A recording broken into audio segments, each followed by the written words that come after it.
If you're a maintenance supervisor for a commercial property, you've had to deal with everything from leaky faucets to flickering light bulbs. But nothing's worse than that ancient boiler that's lived in the building since the day it was built, 50 years ago. It's enough to make anyone lose their cool. That's where Grainger comes in. With industrial-grade products and dependable fast delivery, Grainger can help with any challenge. From worn-out components to everyday necessities. Call, click Grainger.com, or just stop by. Grainger, for the ones who get it done.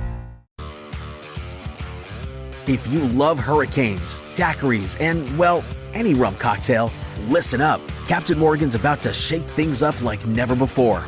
We're talking Bourbon Street, New Orleans, home to legendary drinks and unforgettable moments. But what if we told you the most iconic cocktails here have one thing in common? Hint, it's not bourbon. That's right, it's rum. And Captain Morgan is bringing unforgettable fun to Bourbon Street in a way you won't want to miss. Get ready for something big as we gear up for Super Bowl 59. Make sure to keep your eyes on NOLA's most iconic street. Who knows, Bourbon Street might just need a new name. Stay tuned for clues and get ready for the most legendary adventure yet. Please drink responsibly. Captain Morgan Original Spice Rum, 35% alcohol by volume. Captain Morgan Rum Company, New York, New York.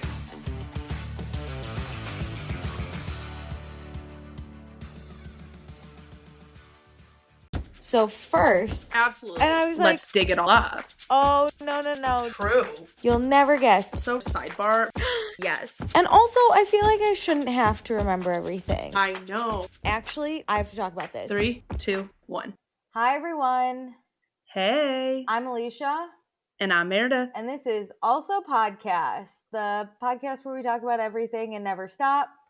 Also, we have Is that our new tagline? I don't know. I never know what to say because usually when we had this show and it was a different title, there was a long fucking title, and now I feel weird just saying Also Podcast, and then I have to sit here and go anyway. And so Well, this used to just be our pre-show, so we could cold open. I'm always just gonna say something. But also should mention that we have video exclusivity for Patreon if you want to look at us while we talk. As you can see how awkward I get when I say Also Podcast and then think of something else to say after it. Well, adding on to that, we also have an Instagram, a TikTok, and a YouTube. Those can be found in our descriptions, all those links, along with our Patreon. In the description, also please be sure to rate, review, subscribe. It really helps our podcast. Great. That's all I have to say. I don't know why I hate the Also Pod. We need to make it a longer title or something. Come up with the tagline. Come up with the tagline or something. After weeks, you're like, now I don't like it. 6 months in, you're like, you know what? Let's scrap it. You know what? This Wednesday in 2025, this was the day I said, no, I've had it. I'm done with this. I quit. Well, how about you celebrate something to get over it? Oh my God. God. You go first. Is it my turn to go first? Finally, I might say. That is not true. I ask you first sometimes and you're like, I am not prepared. I'm not prepared. Do you want me to go first? Yes. There's pressure in always going first, and I'm prepared. I'm going to ask you. I know. I was trying to be kind, but you know what I've learned? Don't be fucking kind in 2025. Fuck your kindness. I don't need it. My small celebration this week is I went to this really cool concert venue, and it's hidden.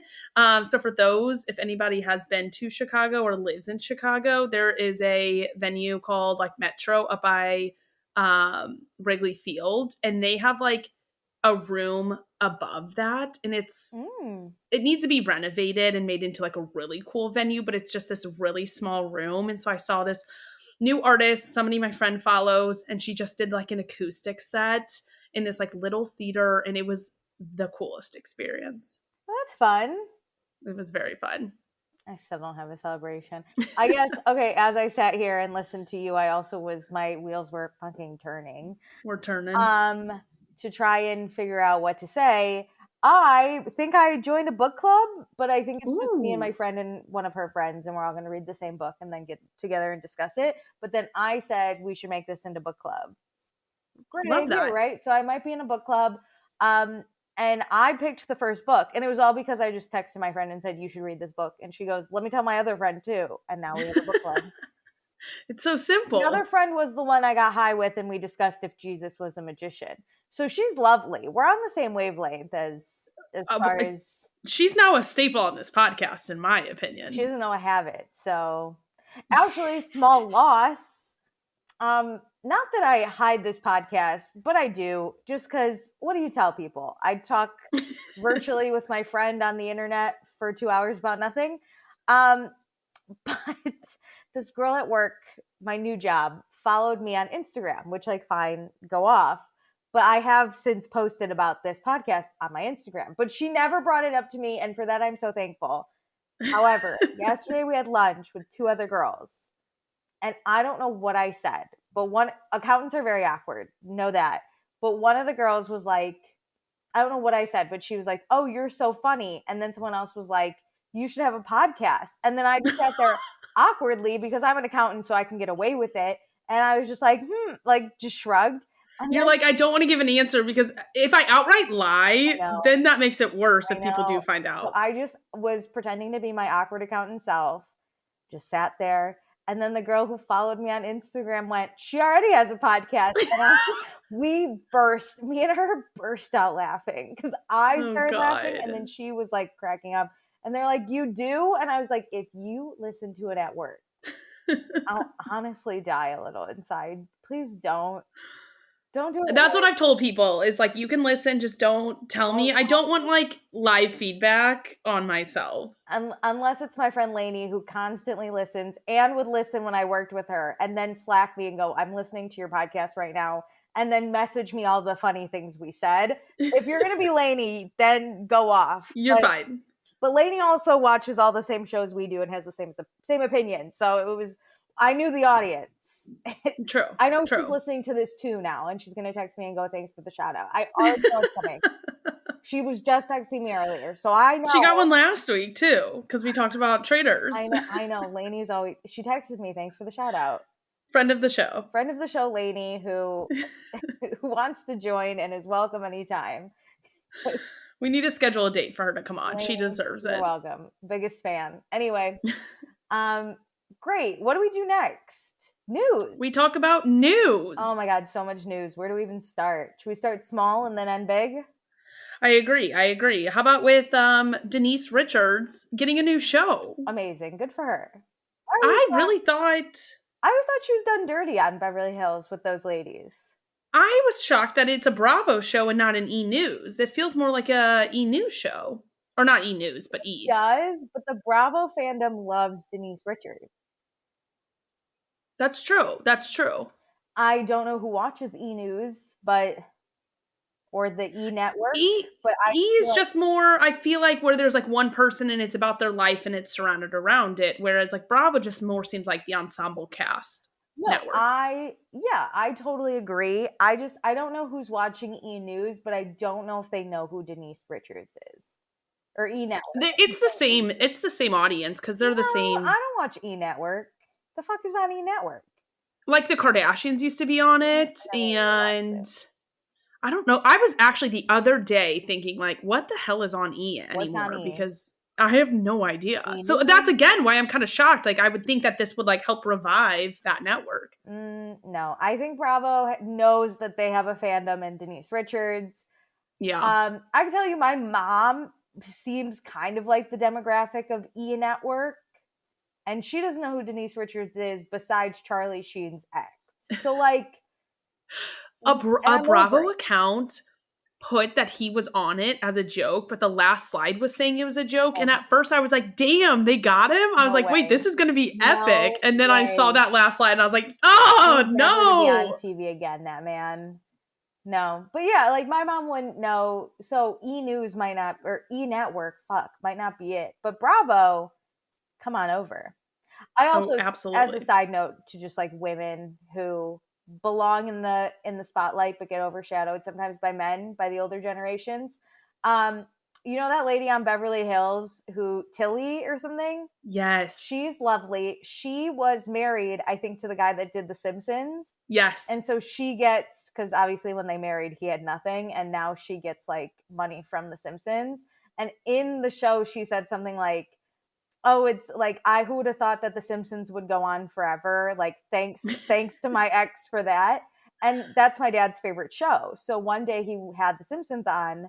And I was like, Dad, you know, you're helping a woman when you watch The Simpsons.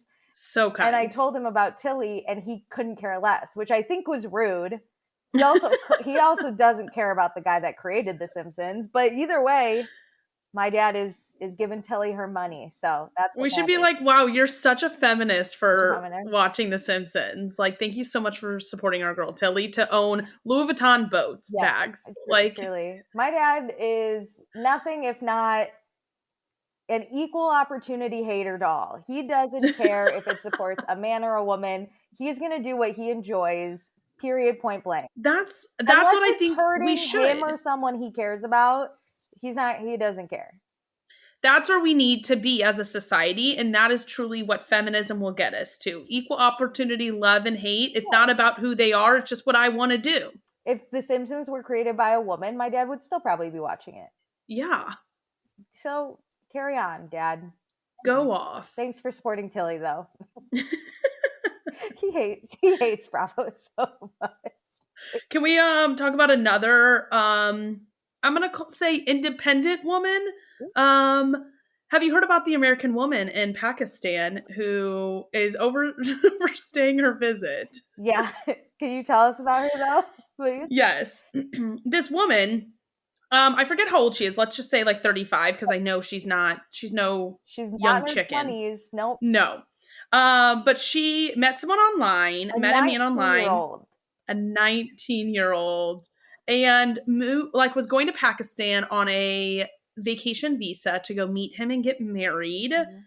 You know, a little reverse 90-day fiance. Mm-hmm. But he ghosts her before she arrives and gets his whole family to move out of their house, which, like, incredible. Well, I thought they met and his family was like, no. No.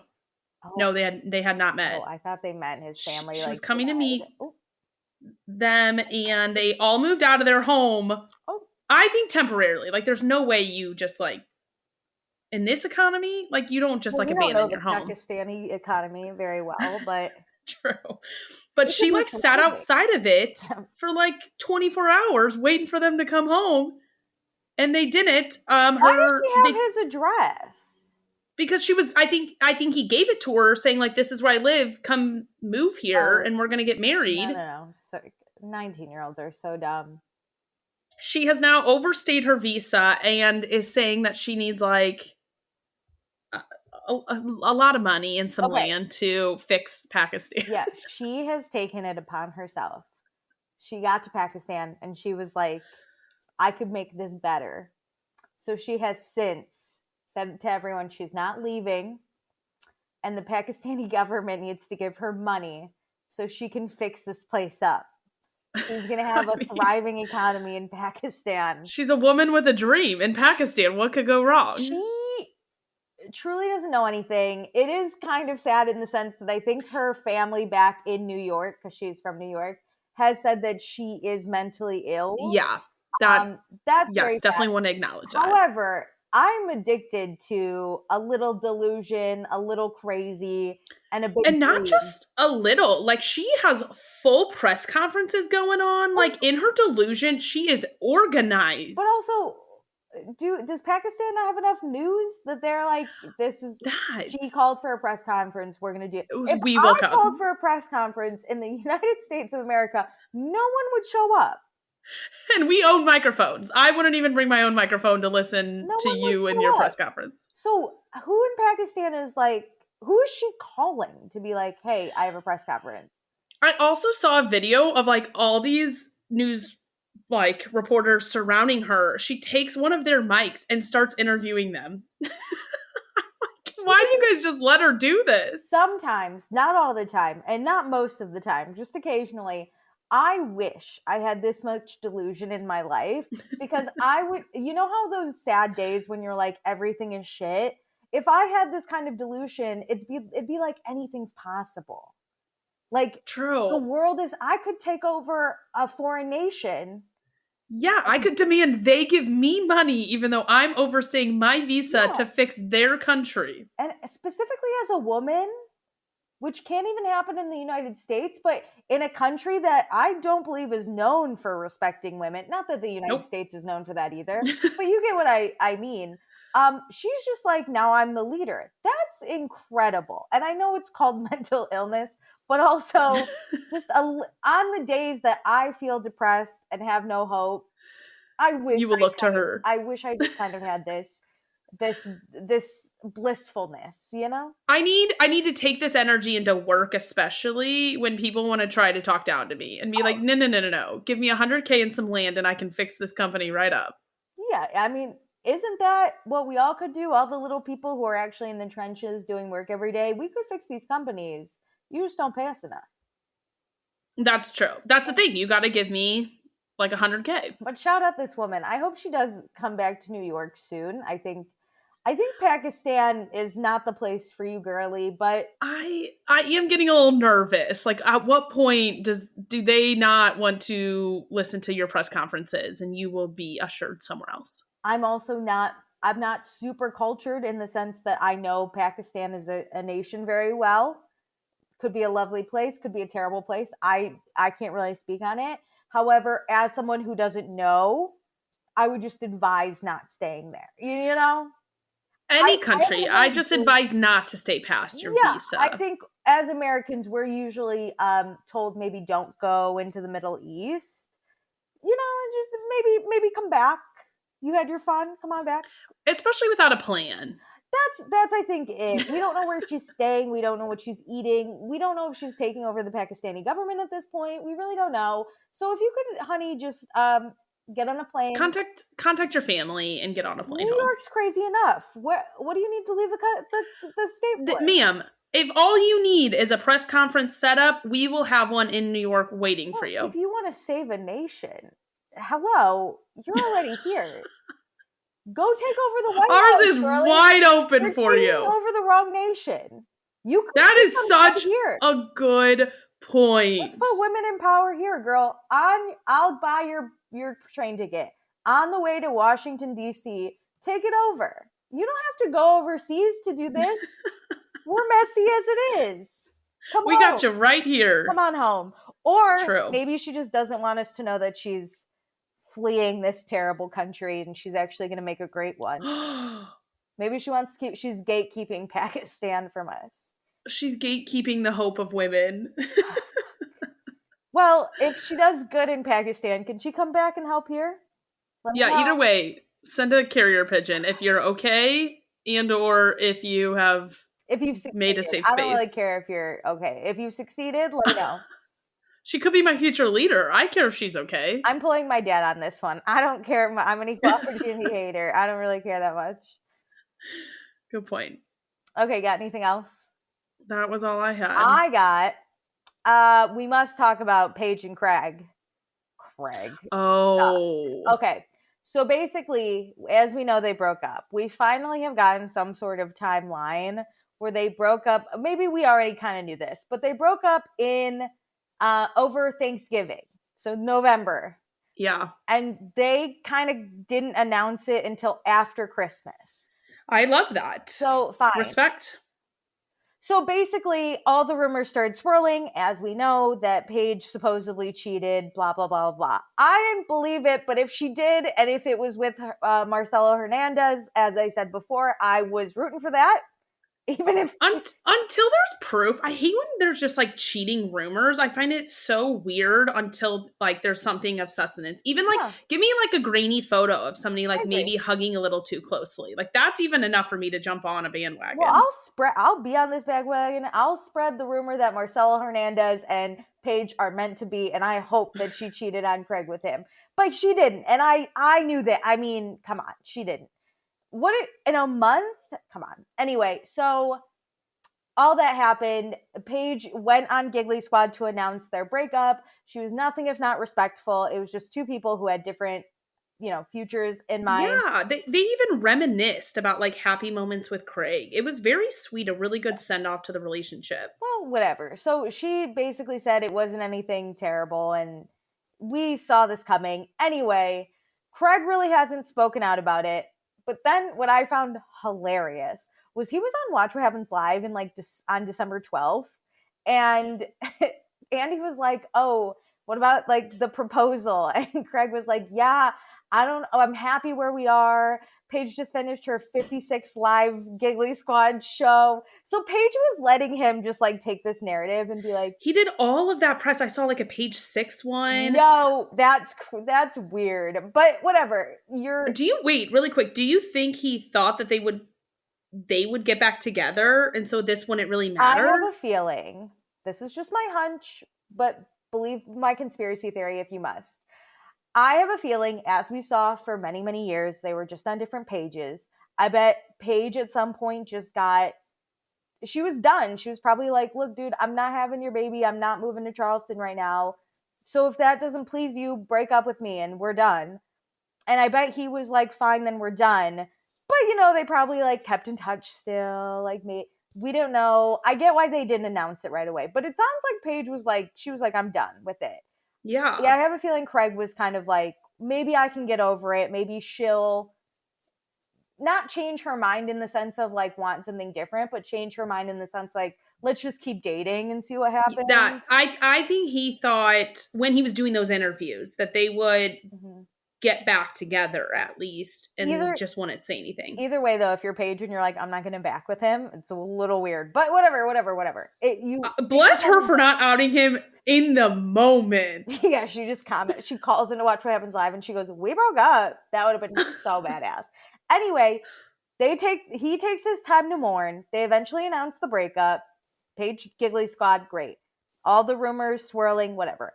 Then people decided to go online and be like, "Poor Craig." Well, because he did a live. He went live. That's right. He did a live. And he was just like, he kept it very neutral to just like himself, but was sad. So I think immediately people are like, "Oh, poor Craig." Obviously he's sad. We know who initiated the breakup. It's not, we've been watching this relationship for fucking 3 years. We knew how this was gonna end if it was gonna end. Anyway, so he goes on live. People start feeling bad.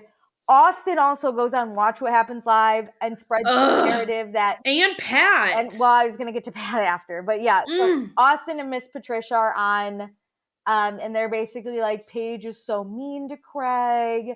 Like, oh, she was just a terrible, terrible girl, woman, mean, nasty. She knows what she wants, and that's so terrible because she's mean to Craig about it. So then the internet goes wild and is like, Paige is a bitch. She's so mean. She's so terrible. And Paige, not going to do that to my girl. She comes in for Giggly Squad this past week, and she was like, what the fuck? I let him mourn for 2 weeks, or a month, actually. Talk about how great I am. How awkward is that? And she's like, I knew what I wanted and he knew what I wanted and we weren't willing to meet in the middle. Like compromise, and that's okay. That's fine.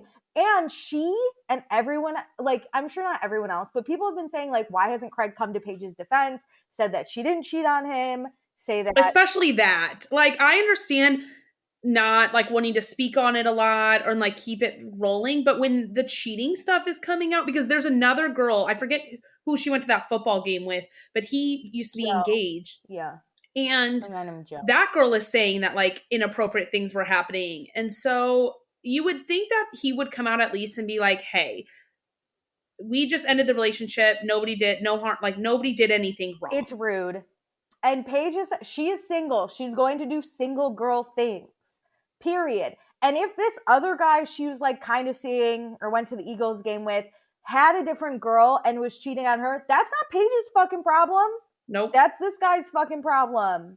So I'm enraged. Amanda and Kyle did, I think, like a page 6 or something, like some sort of interview where Amanda and Kyle were also like, he didn't come out and say anything. And I think he should. And I think it's rude. And another thing is, Paige commented on what Austin said on Watch What Happens Live and was like, oh, good, another white man who knows nothing about me commented who she hasn't talked to in like 6 months.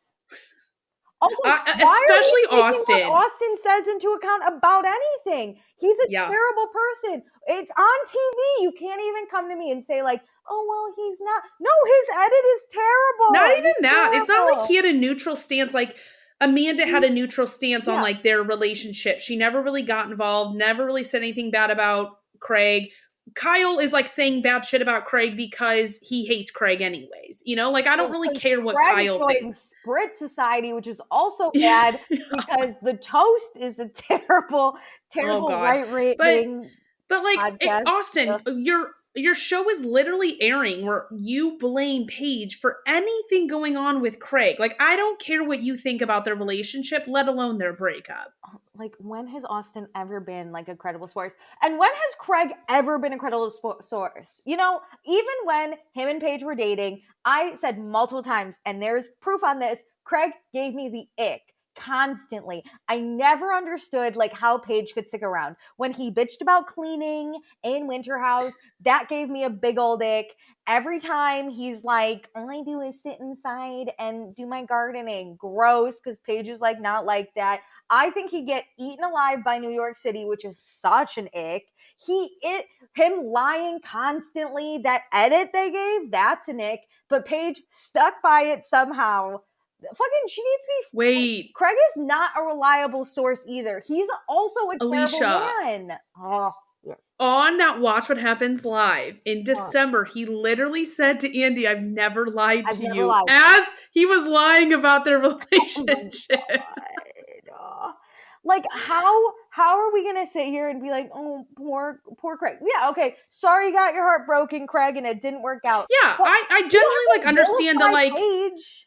That's what it is. And society is back in its place where we just like have to, it's like one side or the other. Why can't two things exist at the same time? Why can't Paige want her freedom and we say, oh, that sucks for Craig. Like he wanted this like with her. That both things can be fine. We don't need to like DM these people and like make up rumors and start like leaving nasty comments. It doesn't need to be this. And I'm so disappointed and just back to reality on these white men on Bravo being little bitches about everything and whining and crying. I'm over it. Grow a fucking pair, end a relationship like an adult, and stick up for things that are not true. I don't need you to defend her for everything she's getting. Like that other girl who's saying like, oh, you were sending inappropriate texts. You don't need to like address that head on, but you can just say there was nothing inappropriate. You can make a comment. You're literally in season for your show. You're getting tons of press and you have your own fucking podcast. Grow up. I'm also over Miss Patricia supporting and enabling these terrible, terrible white men. Just go deal with your own son. Just because Craig is the best out of this bunch, quote, doesn't mean he's actually like someone we should be enabling with bad rate. Like the fact that he hasn't spoken up against like to help someone that he loved for 3 years and was in a committed relationship with shows the kind of person he is, in my opinion. Agreed. That shows everything, and she can do better. And Paige DeSorbo, I will always have your back on this one. I don't know what the fuck's wrong with these men, but you deserve better. We all do. Fuck that. I'm so tired of women being called mean because we're honest and direct. Sorry, we don't want kids at 30. Go find someone who does. Yeah, there's plenty of people. It doesn't make us villains. If Paige never wants to have a kid and never wants to leave New York and never wants to give up her career, that doesn't nothing make her wrong with that. Nope. It makes her fucking normal. Someone who wants something and will go after it. Oh my God, I gotta calm down. I mean, I don't want everything to always be compared to like Ariana and Scandival and stuff, but to me, this is like Paige's version of that in her own way, where it's like, holy fuck, you're so right. We were reminded we don't need these trash men. In what world? In what world? I would love to know if anyone has examples, because at the end of the day, men are the ones who are lonely, who then are like, women need to give in to us or they're going to be alone forever. They're going to die alone. Women aren't lonely. We have friendships that we prioritize. I'm not lonely because of a man. No. That's for fucking sure. No. And also, I'm reading a book. I will talk about it later. Lonely is a feeling and it will pass. Being alone is different and we are not alone. As that's women, what it is. We have a community. And I have felt more lonely when I'm with somebody than when I'm alone and or with my friends. That's because being lonely is a feeling and it will pass no matter what.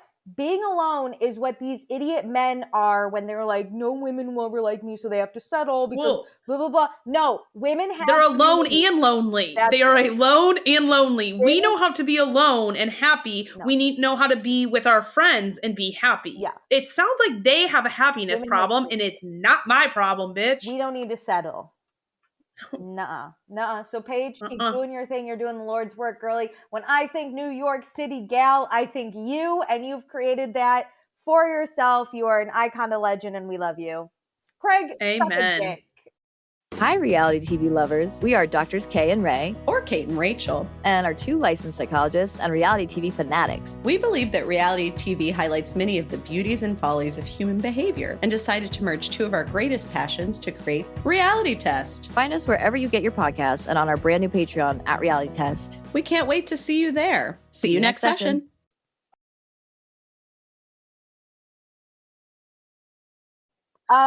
Let's get to the main event. Not the main event, but I read 168 pages of a fucking timeline for this. Another conflict between a man and a woman. Are we ready? But for what side are we on? The ends with us drama. I'm really excited to discuss this, Alicia, because I think this is so complex and I have so many differing opinions on every single corner of this problem. Okay, I do want to say before we start, this drama is absolutely crazy. It's been happening for a long time. I would also like to say we don't know the truth. We will probably never know the truth. Even if there's a settlement, even if there's a verdict, I think the truth will forever be kind of unknown. In the middle. Yeah.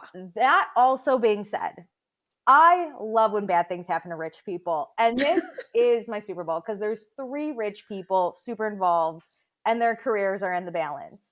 That also being said, I'm a huge Justin Baldoni fan. So when this came out, my heart cracked in half because I didn't know. But I'd also like to say I've never been a huge Blake Lively or Ryan Reynolds fan. So I'll admit, I chose a side before I read anything, and then I questioned it, and then I chose my side again, and I questioned it, and then I read these screenshots. Okay. When it came to the lawsuit, or it was a complaint at first in that New York Times article, and this is my goal of just in life, is to pause. Oh, that's great. Is to I just love that. Pause and not have a reaction, be like, whoa, but not try to vilify somebody immediately. Because I think, you always hear that the headline is first and the retraction is printed on the last page. And I hate that for no matter who is wronged. Yes. So I think women deal with it more. And so I'm really trying to, especially for women, men can go fuck themselves if it's a man versus man conflict. I couldn't care less. Yeah. If a woman is involved, my goal is just to pause. So I really wanted to take in her complaint, but I was eager to see what he had to say is all I will share. That's fair. And that's, Meredith, you're a better woman than I am. I'm trying. Because I saw that and I was like, there's no way. And then I was like, Meredith, you got to hear her out. You got to hear her out. We're learning. We're imperfect people. Yeah. But but it's also there's other factors involved because this, like you said, this has been going on for a while. We have history with all of these people and knowing them from a social media and consuming their media perspective. Yeah. And we saw the press tour all summer. I was on his side for the press tour. We already knew. Yeah. Okay. You, I think, took notes. I didn't. I just read everything and soaked it up. But where should we start? Okay. I kind of want to go into the different factors of this rather than a timeline sense, which is I know is very anti-me. But like we just said, the movie promo came out this summer, and we already obviously all saw something was off. Yes, like Baldoni was nowhere to be found, and I also complained about how it was being marketed by Blake Lively because I read the book and so I already went in with we discussed it, and I said. Justin Baldoni, whenever he talks about it, he talks about the domestic violence and helplines and what this movie meant. Blake Lively talks about it and says, let's give you pretty hair, wear your florals, bring your girlfriends, come see the hottest new flick. No, this... And here's the thing. Yeah. Even if he wasn't at all of that and he was also saying like bring your florals or whatever, it was like weird to cross promote it with your hair care line and your like Betty Booze or whatever her drink thing is. And your like husband being there was a little the crossover with Deadpool. Yeah, that was weird, right? So like some of it, I think this whole argument between the two of them is so nuanced because I think she does things independently wrong. Like that don't actually involve him because there's no way Justin Baldoni was like, hey, go try to make a Barbenheimer with your husband's movie this summer. Wild. But also really quick question, just to be super as educated as we can be. So all this was happening and then the lawsuit came out, right? Like, and then Blake put out a complaint. So, no. So, okay, this happened. It starts back in November of 2023. Whenever these strikes were happening, that's like the first element of it, is she would not return to work without them signing an agreement. I meant to the outside world. I meant to us, all the press.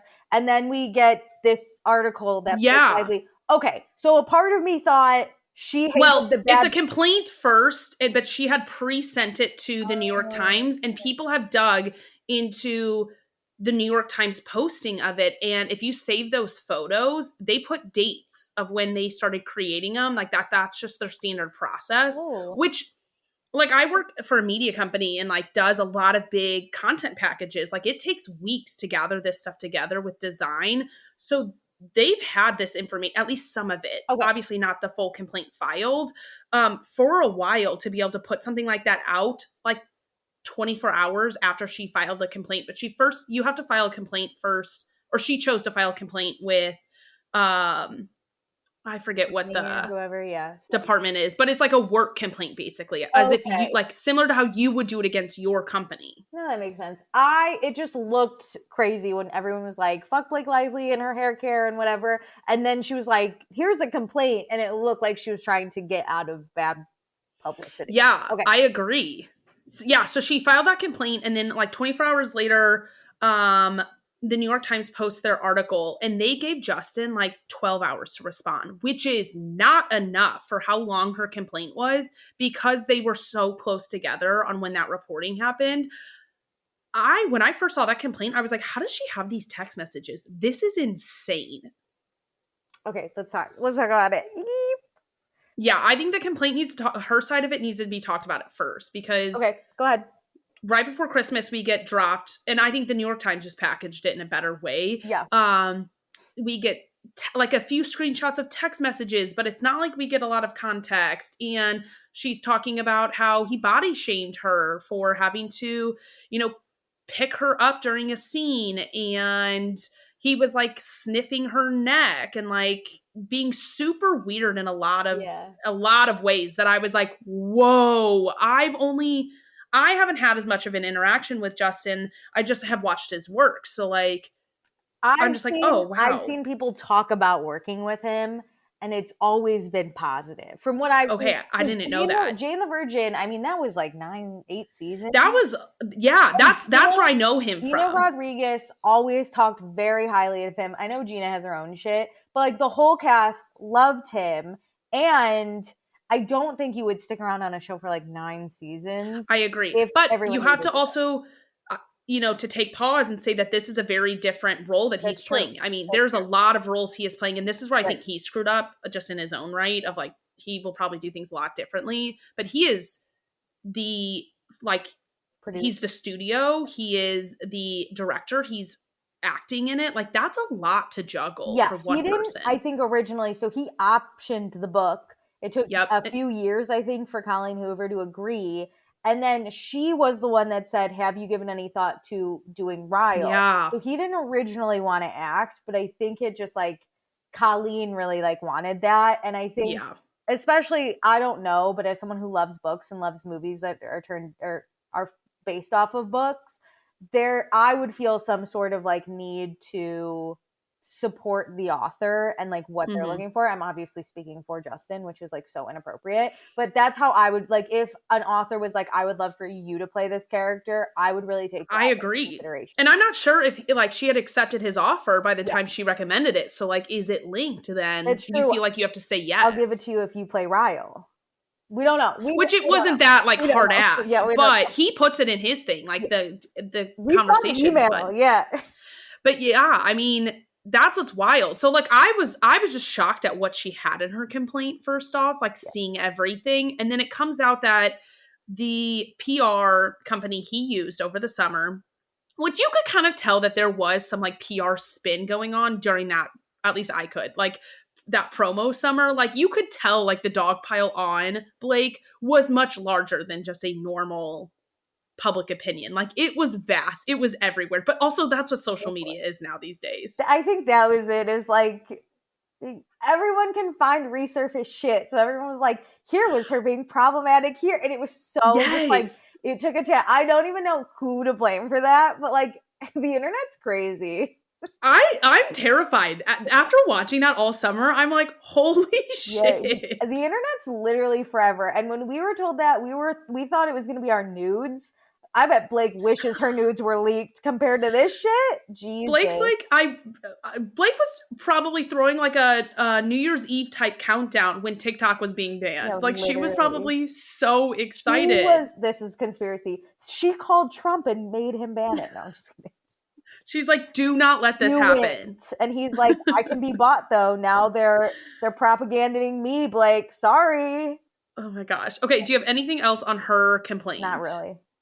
All right, so then quickly, obviously, things turn against him, and he's dropped by his agency, which was also representing Blake and Ryan. So honestly, just from a business perspective, the two of them do bring in more money than Justin. So I kind of understand, but it's weird. It's weird to drop one of them and not all of them in this lawsuit. I will say it's also, yes, they bring in more money, but as far as power goes, those two have way more power than Justin. I agree. I could, like, you're telling me they didn't go to their agency and go drop them, or we walk? No, but like it's so clear that they had power to do. Sorry, they had power to be like, hey, do this. It's not just like, oh, Justin's in a lawsuit, let's drop him. It is like, get him out of here. And I bet Blake and Ryan bring in a ton of money to that agency, more than Justin. So, yep. Shrug. He also had an award rescinded, which I find the weirdest thing. Crazy. Whatever that award was, fuck you.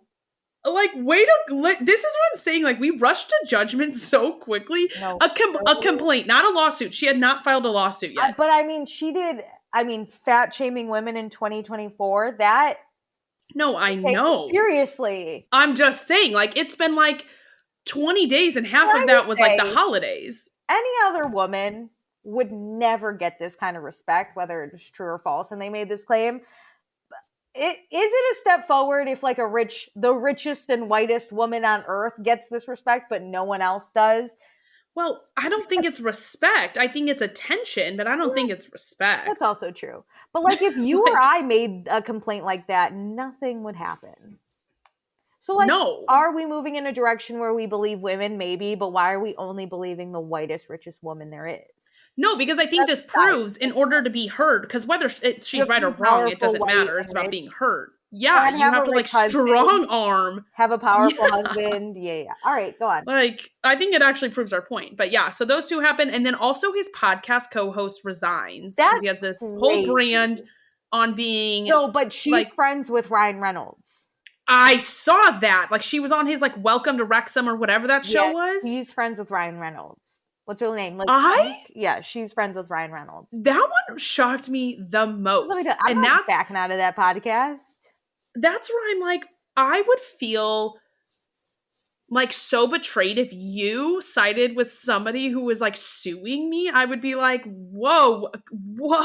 Yeah, because now Liz looks crazy. Why didn't she just say, let's take a break? Maybe not record an episode for a little bit. Everybody rushed to judgment. And I honestly think it's like what you brought up, like the power of them. Also, the powerful people truly all rushed to judgment.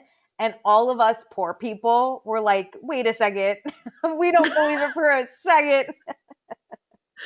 Sorry. It's not that I didn't believe it. It's that it's like, whoa, so much is happening so fast. Again, I wanted to wait to see what he said about it because there were weird snips of text and I didn't understand where they were coming from. And I mean, you would never submit made up texts. No. Or again, this is just a complaint. So this isn't even a lawsuit. So like technically she could like make some of this stuff up and not be as like, it's not as legally binding, but I would also just like to say, just because I love the comments. Justin Baldoni's comments on Instagram are all, we stand with you, we love you, love, love, love. All of Blake's comments are, fuck you, I can't believe you're doing this, Justin. So I went to Liz's. Hers aren't as terrible, but occasionally you just see people are questioning. Picking Blake over Justin Baldoni. Okay, that's such a thing because then there was all this public support, you know, that's and I think people were just where everything. People were just supporting like the, you know, the A-listers and the people in the industry, like Colleen Hoover supported Blake, which I think some people just come out to support their friend, not knowing anything in this situation, which I think get. Colleen Hoover is a little more complex. That one is, but Ryan like Reynolds does have his comments limited, just so we're all the girls from Sister of the Traveling Pants like speaking out. You're just like supporting your friend. Yeah, I don't really like fault them for it. You're just supporting your friend because you don't actually know the situation. But it is wild to now like see this wave turn. America Ferrera pull it back. And be like, whoa, because you can secretly, I think when it comes to a lawsuit, because that's very legal. We're not even at the lawsuit though. There has been no lawsuit filed at this point by the time people are speaking out. I don't know. It would be hard. Because if you it was just an HR complaint basically. I mean, bigger than that because it was to something in the government, but just a complaint. Let's move on. Yeah. Okay, let's do this. So then Justin is the one who files the first lawsuit, and he files suit against the New York Times, Blake, and Ryan Reynolds. And she files one about the harassment afterwards because so many people online were like, why wouldn't you file a lawsuit if it's this important? Yeah, why would you just file a complaint? Which I've heard you had to file a complaint first, so I get that, but it took her like a month. That's fine. Okay, great. I don't have an opinion about it either way because I don't know enough. So yeah. Okay, great. If it's that important and you get the New York Times involved, you would think it would be a boom boom. I don't know. Yeah, maybe. I wish I had more to give on that one. I don't. I find it weird, but he in his lawsuit has a lot of stuff in there, and there's so much that recently he dropped his website with all of the details, which Alicia, I think you said you read. 168 pages. Some of the text I couldn't make out because it was too small on my phone and zooming in made it grainy. I read as much as I could. It took hours. Okay, do you want to take over from here? Because I'm not going to go into too many specifics because it's 168 pages, but basically he has screenshots. It's a huge timeline from when he got the option from Colleen Hoover all the way is so to detailed. Today. And when I tell you, there were like everything is documented. Like, so it was like, okay, he got the option from Colleen Hoover. We have like messages on that, the official entitlement, blah, blah, blah. And then like this producer comes on and like, okay, like text about them. Literally it would be like, I forget if like Blake wanted to be involved or if she was asked. I forget exactly how it went, but she comes on to the project and there's literally just text messages like Blake shows excitement for being in projects, and her and Justin talking about how excited they are. Like, everything is in here, which Blake also had text messages, but they were hers were cut. So Justin has the full text messages and everything. I think that's why he's including like literally everything.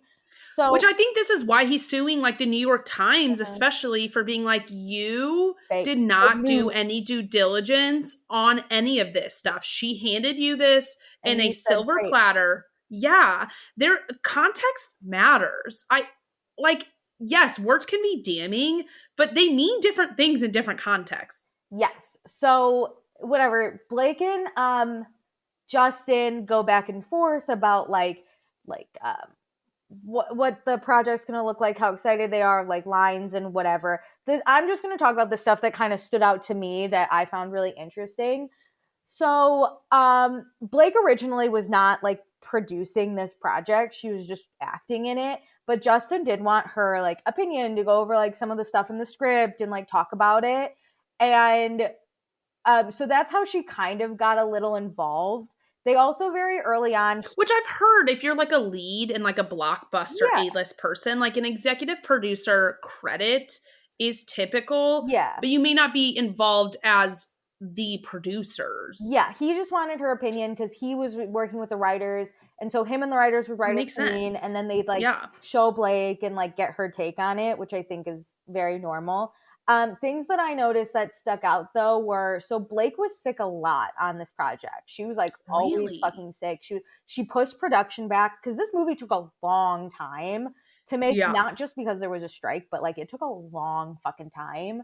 And we all didn't know why, but Blake was like really sick and she pushed back production a lot and cost them a ton of money. Damn. And so one time she got a few times she got sick and Justin said, hey, I have this holistic health coach or whatever. Do you want me to send them your way and they can like, I don't know, recommend bone broth? I don't know what they were recommending. But help heal you up. Like, we got to get rolling, babe. She was like, yes, I would love that. And in Blake's complaint, she later said this was like a weight loss coach, but Blake went back to Justin and was like, oh my God, your holistic health coach was great. Loved her so much. So that's in the text messages. And that's so shady. A second time she got sick, he was like, do you want the holistic health coach? Do you want me to text them again? And she was like, yeah, of course. So like, you're going back twice to this like person you hate because they're a weight loss coach. So that stuck out and that was kind of weird. They also very early got an intimacy coordinator because obviously like there's they have intimate a lot of scenes. And Justin really wanted to make sure that they showed these scenes correctly. And he made sure that the intimacy coordinator was a woman because he felt like that was just the right thing to do, especially because it's like a woman's point of view almost for this movie. And so he asked Blake if she wanted to meet with the intimacy coordinator. They could do it together. Blake was welcome to meet with her separately, like whatever Blake was comfortable with. And Blake declined meeting with the intimacy coordinator. So Justin then got all of these, like he took notes for Blake and then gave it to Blake. And obviously there are the notes say things like, and then she orgasms, and this is how like the orgasm should go, and this is how we're thinking the scene will be. Because I don't think people realize like you have to plan out the sex scene. Like, so it's not hot or sexy. It's not like he's like, oh yeah, baby. It's like, no, okay, this is what we need the scene to be. So it was from a factual standpoint. It was written like, oh, like Ryle will kiss her neck and then she will orgasm at this point after we do all of it. It sounds weird, but it is a sex plan. Yeah, they literally write it out. They have sex here. She orgasms, he orgasms, whatever. And I'm saying orgasm a lot because in her complaint, she said that Justin left her rude, like sexual notes. And they showed the notes, and it was just when he met with the intimacy coordinator. That's what she was referring to? He was uncomfortable with like notes he left her. And he's like, I offered for her to go to the intimacy coordinator because she declined. I took notes and gave them to her, which she never said anything about. Because this like needs to be discussed. Until the complaint. So like that was another thing that I was like, that's crazy. Justin was like, at one point texted her like, I'm really excited to work. It's going to be a great movie, blah, blah, blah. And she's like, yeah, I'm like really a little nervous about like my postpartum body. And he said like, it's all in the text. He was like, no worries. We won't shoot anything you're not comfortable with. And then she would text him and be like, down 15 pounds, like almost to my goal, but not quite. Can we do like intimacy scenes at the later, like at the last things we shoot so that like I can try and get my body be in her best. And he said like, I'll try. It'll depend on like where like our shooting schedule, because you can only get certain like locations for certain days. So he was like, I'll try and like do that. But he said, whatever you're comfortable with, we can get the shot in like a thing you're comfortable. So like, no worries. So like he's really considerate. He did not fat shame. He also has the text when, because she said he did fat shame her because he asked his trainer that came out over the promo tour, and I was like, this is crazy. So he did ask. So the trainer they used was Blake. Blake offered the trainer to Justin and was like, I have this trainer if you want him. And Justin said, yeah, I'm going to take your trainer. And then they were training for this, and he asked the trainer, it's in a text message, he's like, I really want to make sure I train my back accordingly because we have this lift scene. What weight should we train for? Like how heavy should we train so I can lift Blake? It wasn't like, how much does that fat ass Blake weigh? Or like, I'm really concerned about lifting and her. The trainer was like, no worries, I got it. We'll figure it out. Like, you won't get hurt. To which Blake ultimately refused to do the lift and was cut out. Much to everyone. Are you serious? Yeah. This is later. Because I've been sitting here thinking, and when that all came out, I had never read the book. I just recently watched the movie just so I could understand it. Yeah, it got cut. And I was just racking my brain being like, when did he lift her? It got cut. So later on, and we can get there, eventually Blake takes full control of the script of the movie, of the production. Wait, really quick before that, because a lot of this stuff you're talking about right now is normal stuff. Like with the context added in, everybody's like, oh yeah, that checks out. When I was like looking into this, they took a break for the strike, which was like end of June to early November. And during that, she was asking for the dailies, the like daily raw footage, and she's reviewing it. And when she comes back from that break, she won't come back unless they agree to a 17 like complaints, like will not happen. Yes. And they have to sign a document that like says that they will never do this stuff, even if they've never done it. Yeah. So yes, she's a nightmare. Anyway. So people are saying, we'll talk theories later, but I just want to put that out there. Yeah. So that was just some of the stuff that like stood out to me that I found most interesting. So yeah, they do have the strike. She refuses to come back. She pushes back production. They're shooting literally everything they fucking can, like without this. They also are doing scenes with like the younger Atlas and the younger Lily, like those actors, who are then interviewed after the fact and are like, how did you like working with Justin? How did he direct? How did he produce? And they gave glowing reviews, which are all in his timeline. So like no one else had an issue working with Justin.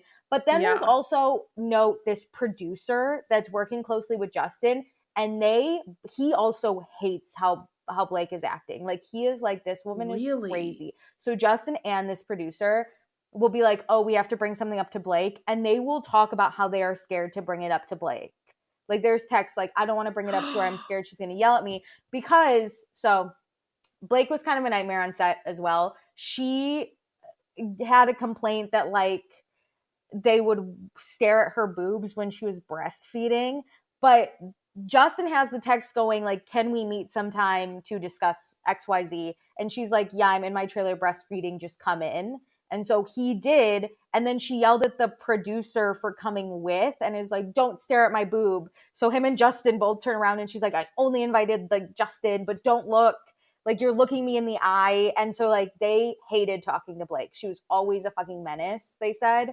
Well, they didn't say that. Because I can imagine, like, in her defense, little, like, being a breastfeeding mom, I'm not one, but I can imagine being on a set and being in, like, that type of industry would be really hard to be a breastfeeding mom because you don't have a regular schedule. Like, I'm sure you're, like, you want to look good, so then you want to breastfeed and pump at the right times, for your child, but B, to your trailer. But that's the thing is like, you have to have like your trailer is your zone. And so like, you do need to have some boundaries with people if you are uncomfortable with things. Well, yeah, because Justin, I think, responded to her text and was like, we can wait till after you're done breastfeeding. And she was like, no, come in. So like, I don't know why she's all mad, whatever. So they do the strike. She goes, they're like, hey, can you fly back to New Jersey or wherever so we can fucking film? And she's like, no, I have this list of complaints and I like refuse to do anything until you sign all these things. And they literally all text about it. And they're like, we've never done these things. How are we supposed to like go forth and like whatever? So Justin tries talking to Blake multiple times. One of the times he gets accosted by Ryan Reynolds. Ryan Reynolds yells at him. They had a meeting where they like blindsided him by talking about this again, like a back to production meeting. And they'd already talked about it. They already were trying to work it out. They were going to talk about other things happening with the film. Mm-hmm. And they brought it up again. This was in her apartment. Yeah. So how weird. Right. And then there was another. So then Blake really gets involved with like the script and rewriting things. And she has Ryan write like a rooftop scene. And Justin was like, we really weren't looking for someone to redo the rooftop scene. And she's like, no, but he should, because one of my non-negotiables is he's also executive producer. And so it's like, oh, okay. So they don't really know what to do because they're so powerful. And Justin really says he felt like he didn't really have a choice. Yeah, well, you're midway through a film. Yeah. You're already running up the money. Like, at a certain point, you just say, like, I just want to get this over with. I don't want to, like, harp too much, but there was another moment where, like, I think Blake rewrote a scene or, like, did something with the music, and Justin went over to their apartment and, like, saw it and read it or whatever, and basically was like, I don't know, you know, like, ooh. And then a A-list celebrity friend who has been identified as Taylor Swift walks in the room to then praise Blake and what she's done and tell Justin, you should use what Blake's doing. So Justin's like, how do I argue when I have Ryan Reynolds like yelling at me, Blake Lively crying at me, and Taylor Swift telling me what to do? Like, they were intimidating me. He felt very intimidated by that. It's an abuse of like power in relationships to do this. I would also like to say Taylor Swift has since said she's taking a step back from her friendship with Blake Lively. And where'd you see that? Her PR person said something, or like something in the press. I saw it. Wait, I have been wondering what she thinks, because there is no way Taylor Swift knew the levels of things that were going down. You think she did, and she did like pushed her weight around intentionally? I mean, I love Taylor Swift. However, she is friends with white, powerful women. That's kind of her brand. And her friends have not always been great in the past, but she's so loyal, she'll stick by them until it affects her image. So she was identified as this A-lister friend, and that's when she was like taking a step back. She won't be. I'm just saying, I don't think she knew everything going on in their dynamic. I think she knew like her coming in was going to like pull her weight to get Blake's way, and she was coming in to help. I think she knew she was manipulating. You can't have that much power and your opinion's not going to manipulate the situation. I understand maybe she didn't know like exactly. I don't think she knew like this whole sexual harassment, like all of this stuff. Sure, fine. But I think she knew Blake and Ryan wanted something done. Yes. Hey, Taylor, can you say something? Sure thing. Come in and helps like back us up. She previously was friends with Kylie Jenner, who's like horrible, problematic. Like, no, as much as I love Taylor Swift, we got to call her out too. You shouldn't be intimidated. No, I think she's using an abuse of power here. I just don't think she's in this like massive conglomerate of like taking Justin Baldoni down for sexual harassment. I think, but if her friend says he fat shamed me, he made me feel uncomfortable, she's going to be like, yeah, bitch, I got you. But, which I think most people would. Yeah, as I said, all of Blake's friends are out, and I'm like, yeah, I get it. I would too, but it's not always right. Yeah. Anyway, so that happened, and then Blake eventually like rescored the whole movie, and then the best That's what it is. Her taking over, I can kind of understand wanting to take over your wardrobe a little bit, like because it's you, like you're the one wearing it. Terrible though. I know, but I understand the want to like control your own wardrobe. Like that's not abnormal for actresses to be involved in your own wardrobe. She did a terrible job, and I heard they had to like reshop for everything. Yeah, she's but millions of dollars. So like, okay, a girl may or may not know her clothes for her own body. Get involved in that, fine. But getting involved in the editing and the like music, so weird. I gotta be honest, I had no idea what I was gonna say once you started talking. I lost my full train of thought because you went somewhere with the wardrobe and I was like, I don't even know what we were talking about. Anyway, yes, back to whatever. She like was scoring the thing. She took full creative control basically. So Justin had put together his like movie trailer, right? And they put it out to an audience and it scored like 92%, 93%. Like it was beloved. Blake made her own trailer and was like, I want to show this. And then the whole network or the whole team was like, no, we already have a trailer. And she's like, no. If mine does better, I'm going to edit the movie. And they're like, okay. So hers goes out. It's like an 81, an 84, maybe like nothing, 83. And so she's mad. So she's like, no, we can't release anything. I'm going to do another trailer. She releases it again and she gets 1 point higher. And everyone's like, okay, but Justin's is still higher. But she's like, no. So then she starts complaining to Sony. She's like, I won't do press for this movie. Diabolical to hold this hostage. Unless I have like final say, I have final cut, and me and my husband have executive producer credits, and you remove Justin from and she wanted, there's like an extra type of like producer credit for like a producer's guild or something. And apparently she fought for that so hard. And Justin was like, no, you did not meet the criteria for this. I'm not going to put this on here just so you can have it. So yeah. And they removed Justin's name. Like she wanted Justin's name lower or fully removed from her. That is insane. I think he took on too much. I think he did like, I don't think he handled some situations correctly, but he is funding this movie. It's his production company. He is the director. He is the co-lead actor, like with you. How do you think you can bump his name down? I don't know. So yeah, that's like ultimately how it happened. And there are screenshots. Let me tell you, they got text messages and proof for it. It's never just like an on this day Blake did this. It's always like Blake did this, screenshots, talking to the producer, talking to other people, texting Blake. Like they have it all. So I don't know what she thought was going to happen here. I don't know that we were going to just believe her and Ryan Reynolds because they have money and whatever. I mean, historically, we don't believe women. So like, even if you were right, like the odds are history is not on your side anyways. And also like, look, I'm already swayed. I'm a big Justin Baldoni fan, as I've said. I even watched, just to do my research, I told Meredith, I watched 5 Feet Apart, which is a movie Justin Baldoni did based off a book. So I'm like, can he do it?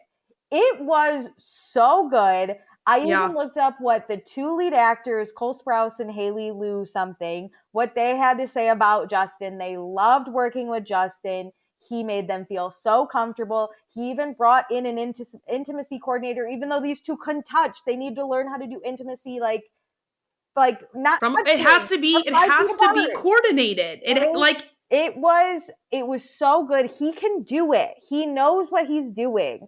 And his whole vision for his production company was making movies that mattered.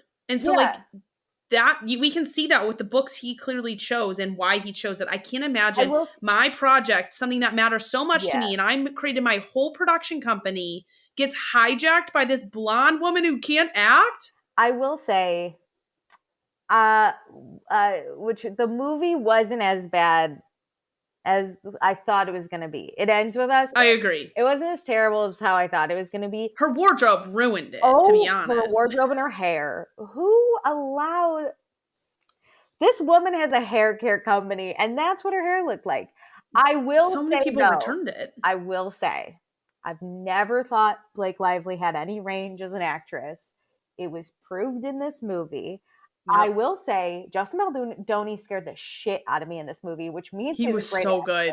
I know. But also, I think even the choice of like the lighting and the saturation, like when I watch 5 Feet Apart, The saturation was just a little different. It was a little darker. It was because it's like a sadder story. This was very bright and colorful, and I get it because like we owned a flower shop and like blah blah blah. But something felt off to me. Well, his vision was that you like slowly get lulled into it, just like she did in the relationship. So I think the vision in the like scenes that were filmed did a really good job, but everybody is begging for his director's cut, and I agree. Yo, give me his. I bet, because I gotta be honest, I didn't cry. I cried during 5 Feet Apart. I didn't, even though I knew what was gonna happen, I didn't cry during It Ends With Us. I teared up. I didn't. I know a lot of people did. I think also your press matters, right? I was tainted knowing these two hated each other and they were together, and I was like, yuck. But I really did feel scared, like, about Justin. Like, he scared the fuck out of me in this movie. I was scared. I teared up when like she had the baby and she's like talking to him, just like that type of conversation. No, I was like, oh my God, I can't imagine having to have that with my baby daddy. I'm scared of. I wish I did. I didn't. That's okay. So I would love to see Justin Baldoni's cut.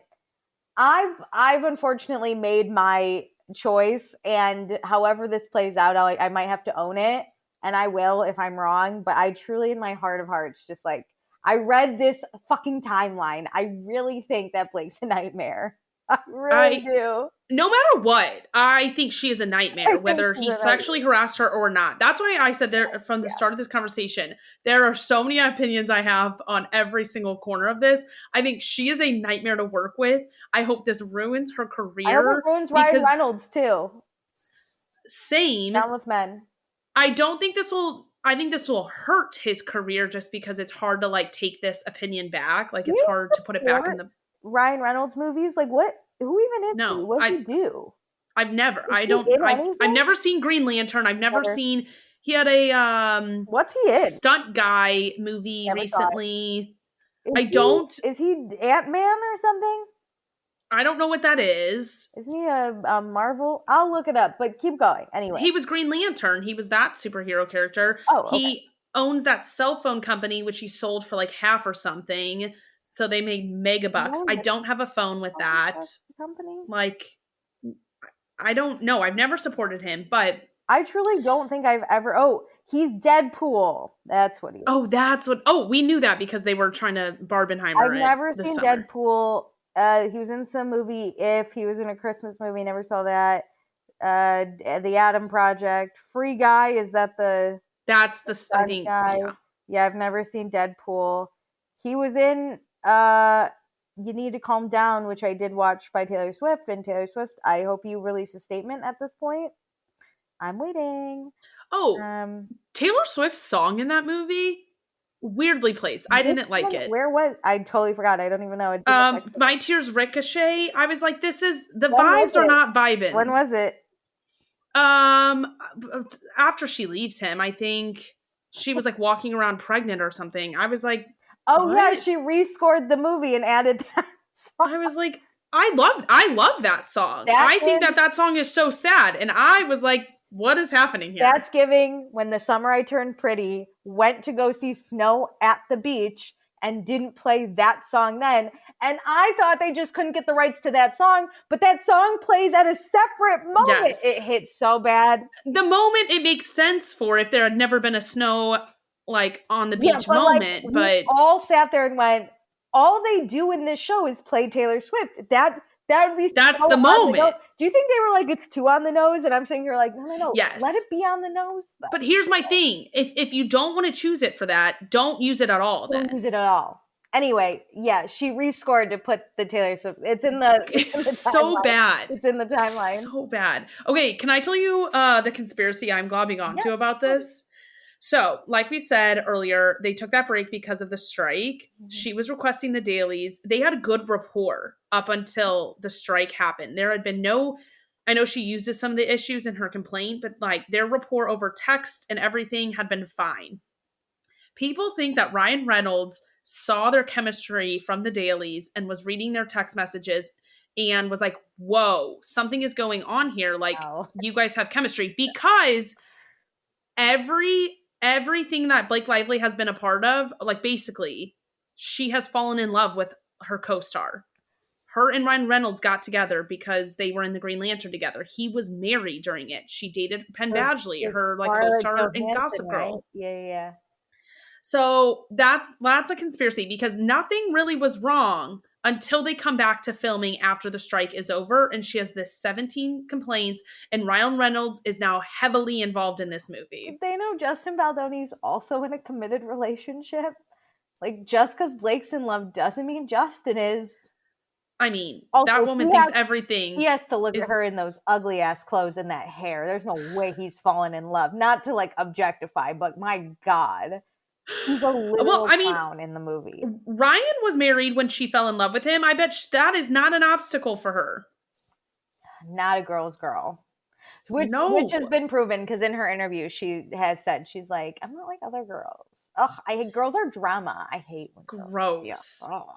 Anyway, I think here's what's making me most mad about all this. Is that I want to know what the rest of the cast was like doing, and B, Colleen Hoover. What were you bought out by those sold Deadpool her tickets? Soul. Guess what? You're all your other fucking stuff, all your other shit, all your other books. Fuck your books at this point. I'm never gonna read another one of your books. How did you pick a side so blatantly? So quickly. But now you're like kind of on my wrong side, possibly the wrong side. I don't think she can do anything outside of like putting billboards up across this entire country, going on every news station saying she was so wrong and that she sold her soul and she's sorry. Well, there's nothing else but that. Problematic before this. Yeah. Because I think her son like essayed a girl and she like, holy shit, I didn't know that. I've just heard rumors that she doesn't write her books. She that buys them from too. other authors. There was something, don't quote me, I'm making up some rumors, but there's something with rumor alert essaying like something, and Colleen Hoover knew and like disparaged the girl and like something like that. Do you think she tried to then like pick Blake's side, thinking Blake was right, like she didn't know what was going on, but like wanted to be on the right side of history? I mean, I get it's complex because it's your son, but you don't have to like disparage the other girl, you know? Like you could just 100% like, hate your son, not say anything or whatever. Yeah. You know what? We really need to just start being silent. Like silent is an option. Yeah, but I also like, what are these other actors and actresses? Were they not like? Justin wasn't that bad on set, or were they just Atlas, like the guy who played Atlas, when Blake filed her complaint, came out, put a whole post up. He deleted it when Justin put his suit out with all of his evidence. Yeah, and also, but that dude, whoever that actor is, he fucking hates Blake, and you cannot convince me otherwise, because they did an interview together, and this dude looked like he wanted to die. Yeah. When she was like kind of making fun of people who wanted to like talk to her. It was I think you see it happen and you feel like you have to say something. So you like say something kind of leaning on the side of her because you don't want to go against Blake Lively and Ryan Reynolds in your industry. I understand the actors that like didn't work with both. Like the young Atlas and young Lily, they never would have had to see Blake and Justin together. So I get that they just like cool Deadpool tickets, whatever. But like the people that actually were there with them, like the Atlas and like Jenny Slate and like the sister's husband or whatever. He's the only one. I don't know what is. I'm really bad with actors' names. With them, right? Yeah, he's the only one that still follows Justin. Okay, well, shout out that guy. Power in men sticking together.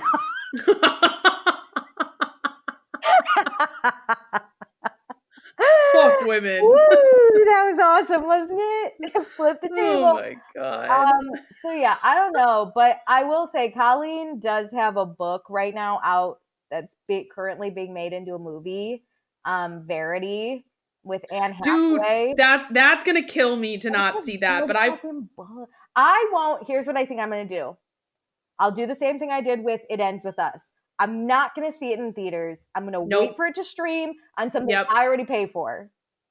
And I'm going to wait like 2 months because I don't want them to get their opening numbers and be like, be a part of that. Smash hit on Netflix. I'm not paying for that. Yeah. Okay. Anyway, that's the drama. And I've picked my side and I'll own it. Oh, the last thing is that Blake requested a gag order, didn't get it. Obviously, this website went up. And so Justin can yep all he wants. This is a man I would listen to. But he also has the legal team of Johnny Depp, which is so funny. I know. Those people hate women. No. Oh. It's the Menendez brothers legal team, but he has hired new PR, which is Johnny Depp's people. Oh, those people hate whoever was on the side of Johnny Depp versus Amber Heard. Oh, they hate blonde women. You're going down. They hate them. Here's my thing.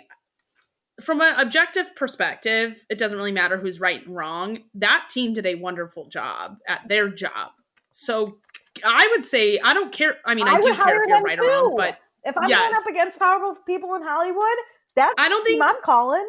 Getting a PR agency to me is not like an admission of guilt on anything. To me, it's like getting a lawyer. I got to protect my name. It's like a prenup. I got to protect me first.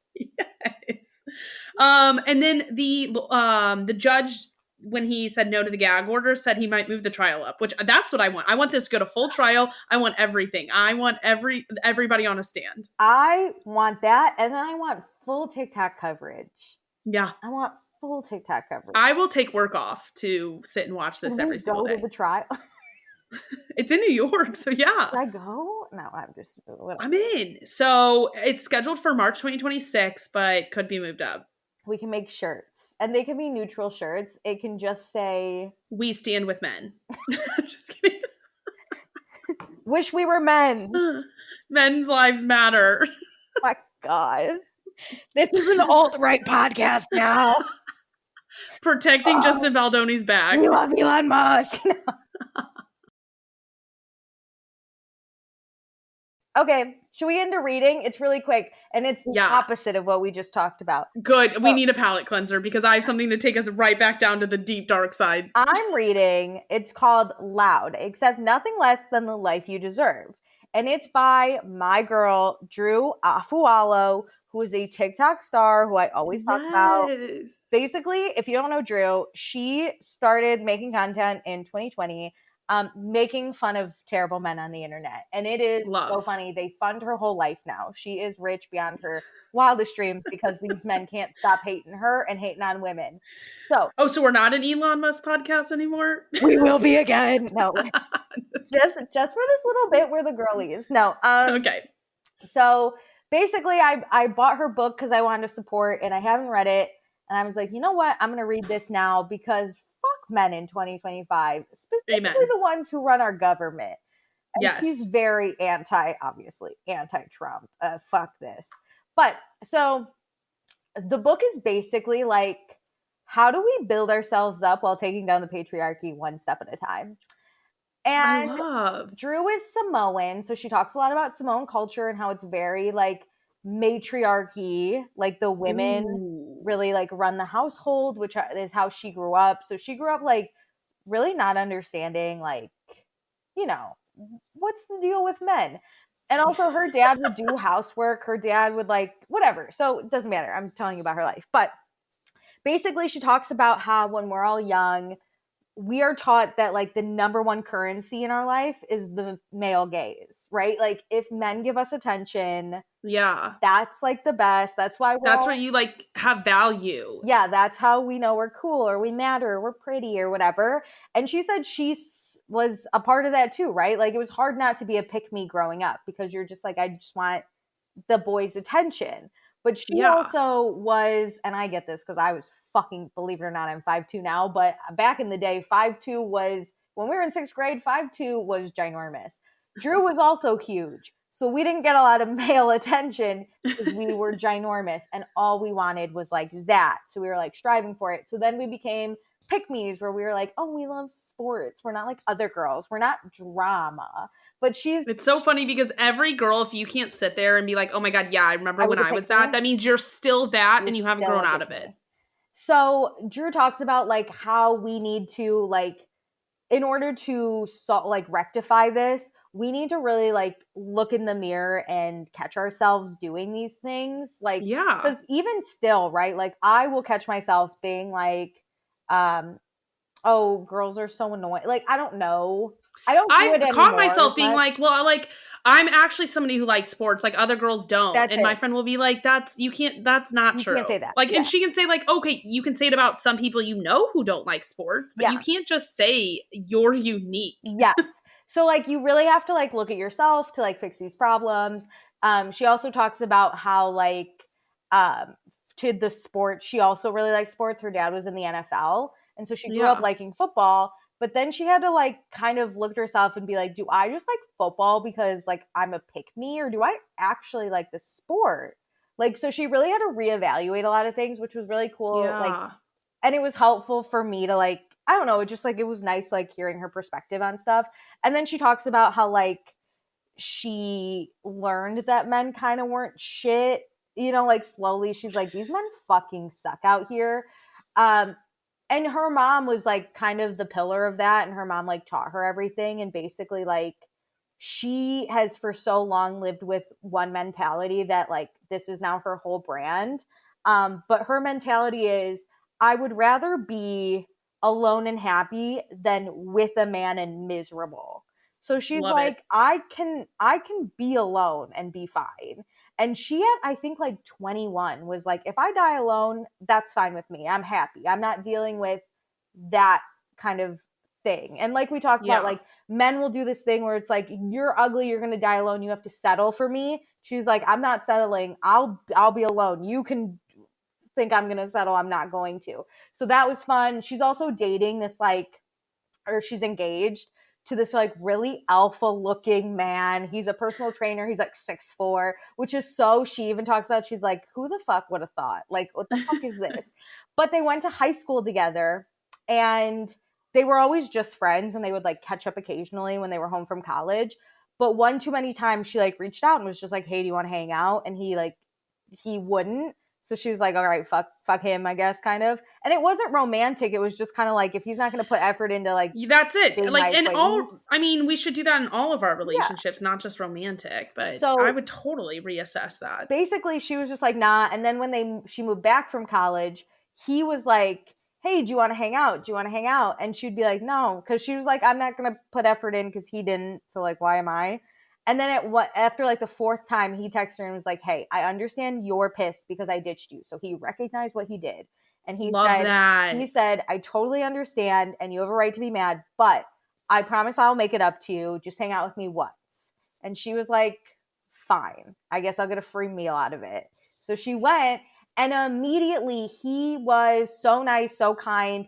And they had a discussion where he got his sociology degree, and they talked about, like, human rights and, like, the wealth discrepancy on their first date, where he said, and this is really cool, and we all need to remember this, he explained wealth in a way that's like a classroom. So the most wealthy are in the front row, and then as you go back, like, you get less privileged and less wealthy kind of thing, right? So the front row is like white hetero men, and then as you go back and back, it's like you get less privileged, and the front row forgets to turn around in a classroom. So the wealthy don't know, like, they don't realize that they're how bad it can get. Yeah. Right? Like, white men don't realize the struggles that women of color go through because they're not looking back.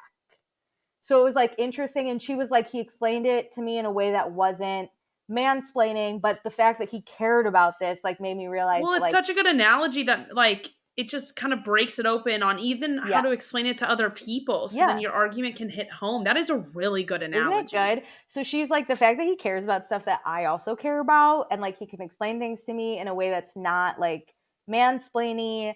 They just, like, kind of fell in love. And he literally is what we all dream for. She likes getting her nails done and her eyelashes done. So he was like, hey, let me pay for that since it's something that makes you happy and I want to do that for you. And she was like, you don't have to. I have my own money. And he goes, yeah, but it makes you happy and I want to make you happy. So let me do it.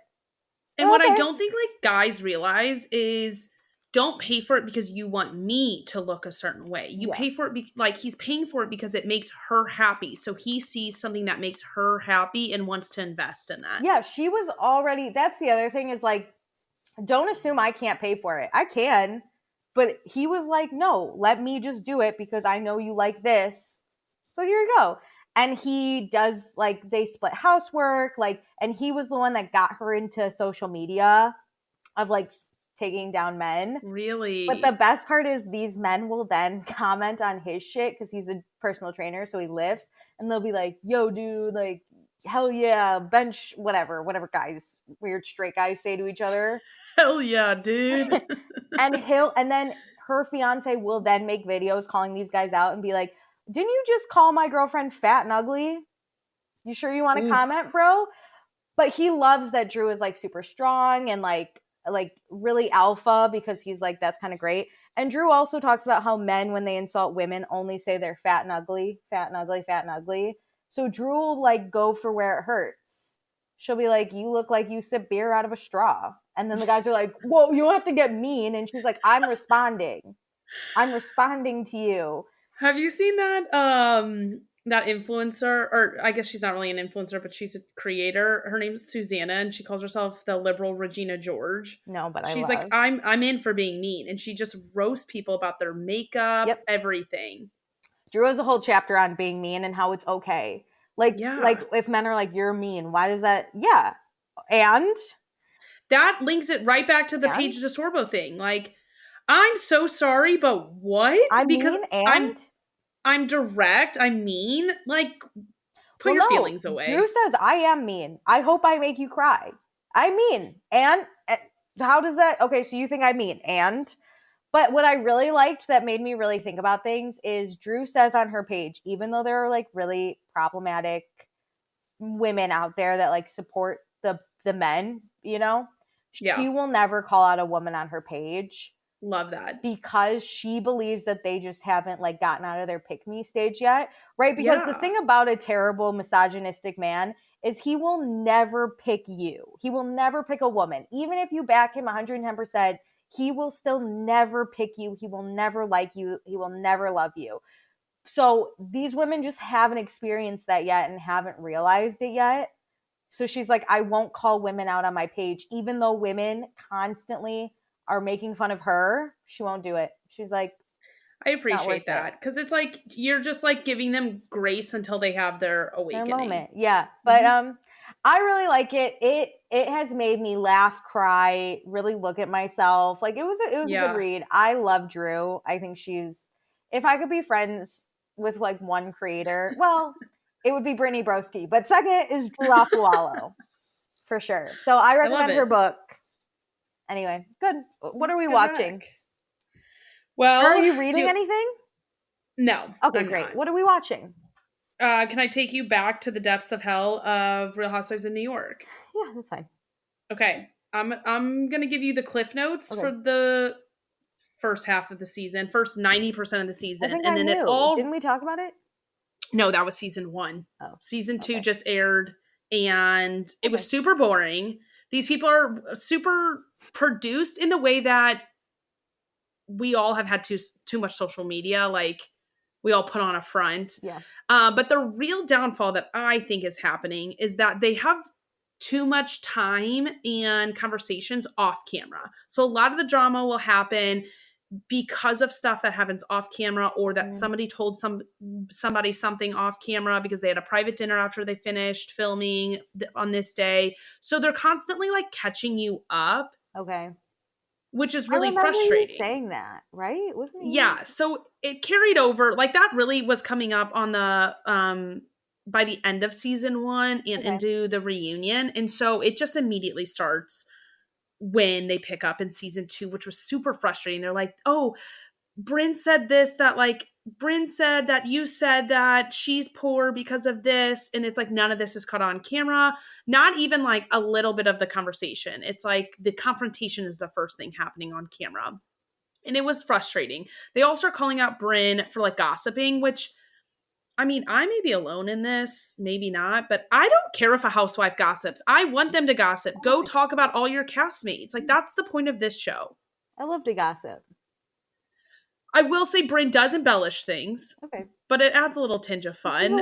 She's a Craig. She's just a little liar. Yes. Okay. Depending on the topic. By the end of this discussion, there will be one moment that is really uncalled for, and we will discuss. Great. But she's constantly getting yelled at for gossiping about things when other people on the cast do the exact same thing, like Sai and Aaron, pot calling the kettle black. It's so frustrating. So like all season, it's all this stuff happening, not on camera. Brynn getting yelled at for gossiping and embellishing things, to the point where they even start a rumor. I think I mentioned this. They start a rumor that somebody's pregnant by another man, not her husband. And it becomes this whole thing to catch, they call them pigeons, basically the gossipers, to catch the pigeon.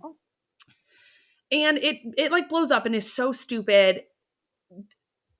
All while they're trying to like show that Brynn is the gossiper, when Aaron is the one gossiping about this like fake thing and like actually putting it forward. But they don't discuss it much. Okay. So it's all that stuff. And then we go to their cast trip. They go to Puerto Rico, which you know how much I love Puerto Rico. I was so excited. It was really gorgeous, really fun, really early on. Like there's just the simple drama. But Uba and Brynn have had beef a little bit back and forth. Uba gets really frustrated often. She doesn't like how a lot of the girls move. She doesn't like the gossiping. She doesn't like little jokes. She takes a lot of things incorrectly, in my opinion, and blows them up into other things. So there's already a fight between Brynn and Uba. And then Uba starts to be rude about the trip. And like she's unhappy with the accommodations. They go to this beach, and Raquel is one of the new girls, and she like grew up in Puerto Rico. So she takes him to her childhood beach, and Uba's like, this place is dirty. Don't go in the water. And Raquel's like, this is really rude. So she tries to confront her. And Sai, who's also Puerto Rican, comes in and like helps the discussion because she knows Uba a lot better than Raquel.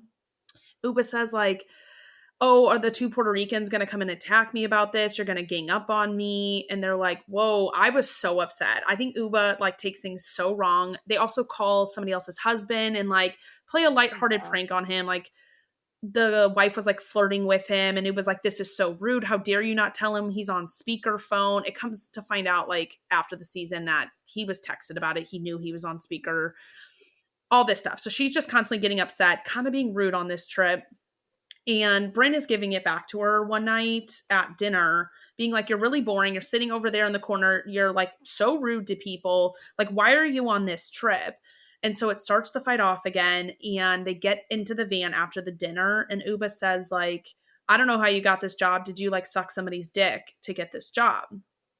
Brynn had been mad earlier before the season even started because another cast member on Jeff Lewis's radio show, Jeff Lewis had said that she was like a sugar baby, and she was really upset about that all season. And so this is something that would hurt her. So Uba said that Brynn loses it, and they're in a fight.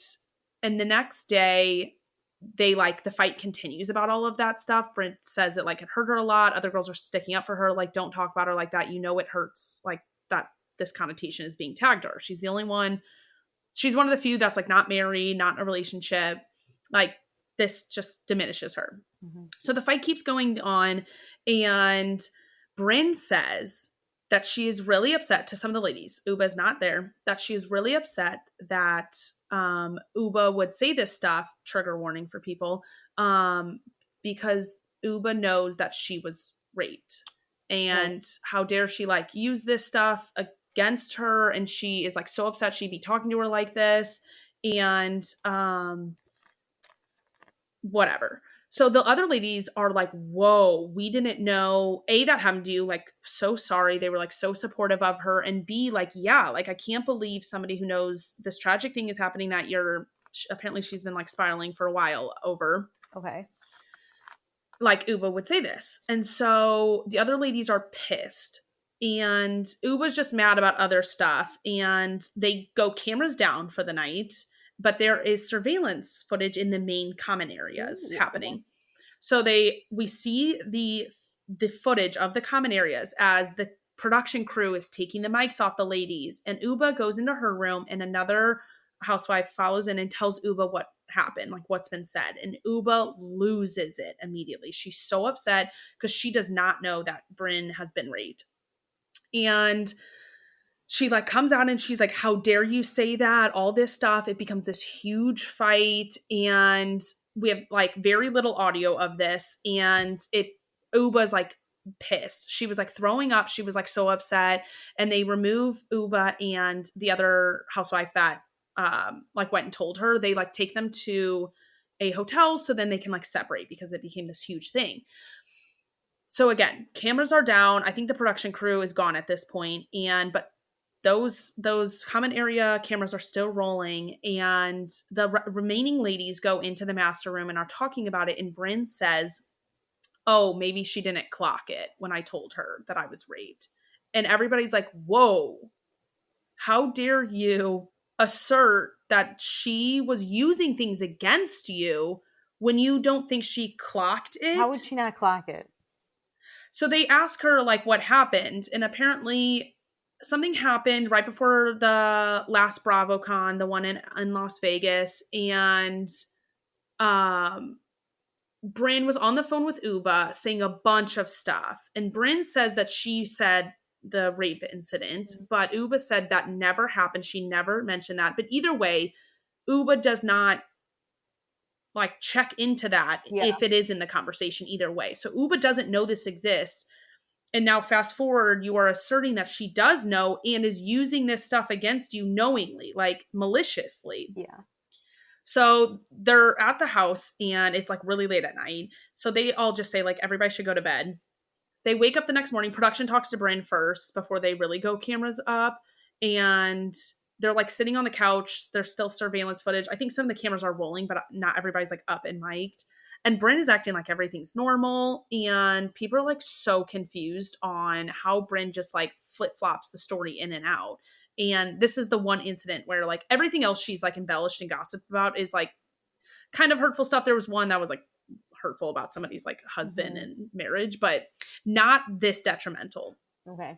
And so she wakes up, production like mics her, everybody mics her, and Brynn's like, "I'm leaving, I'm going home." And they're like, "What? You're like out of here?"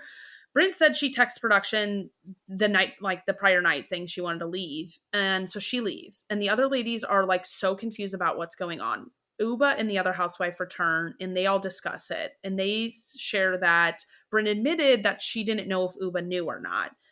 And they're all like, and I think, and the whole audience is like, this is pretty malicious. Like, this is a very serious accusation that you are saying that somebody is basically using your rape against you or like trying to belittle you in a way that is so demeaning for knowing something so personal about you.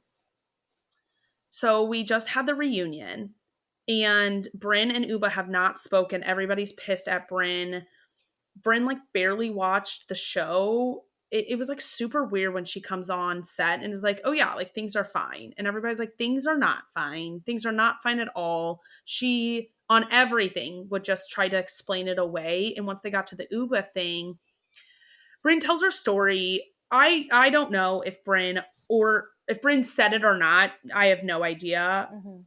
I wholeheartedly believe Uba had no idea. Uba was so upset when she found out Brynn was raped. Like, even at the reunion, even though they're in a fight, Uba was like, "I would kill that man if you told me who he was. Like, I cannot believe he did that to you." Also, to say, like, maybe she didn't clock it, that's crazy. That means she definitely didn't know. Because if you're telling someone, like, "Hey, this terrible thing happened to me," that's what they're clocking. I'm not clocking if you're bitching about something random, but the minute you say, if it was Brynn's like conversation, things, right? Like she was like, "This happened, then this happened, and then I was raped." That immediately is all. She was saying like all the terrible things that have happened, like her parents, like neglected her and all this stuff. So I think she was like running through all the traumas. I grew up poor. Like then people yelled at me. Then I was homeless. Then I was raped. We're clocking that. Yes, I know.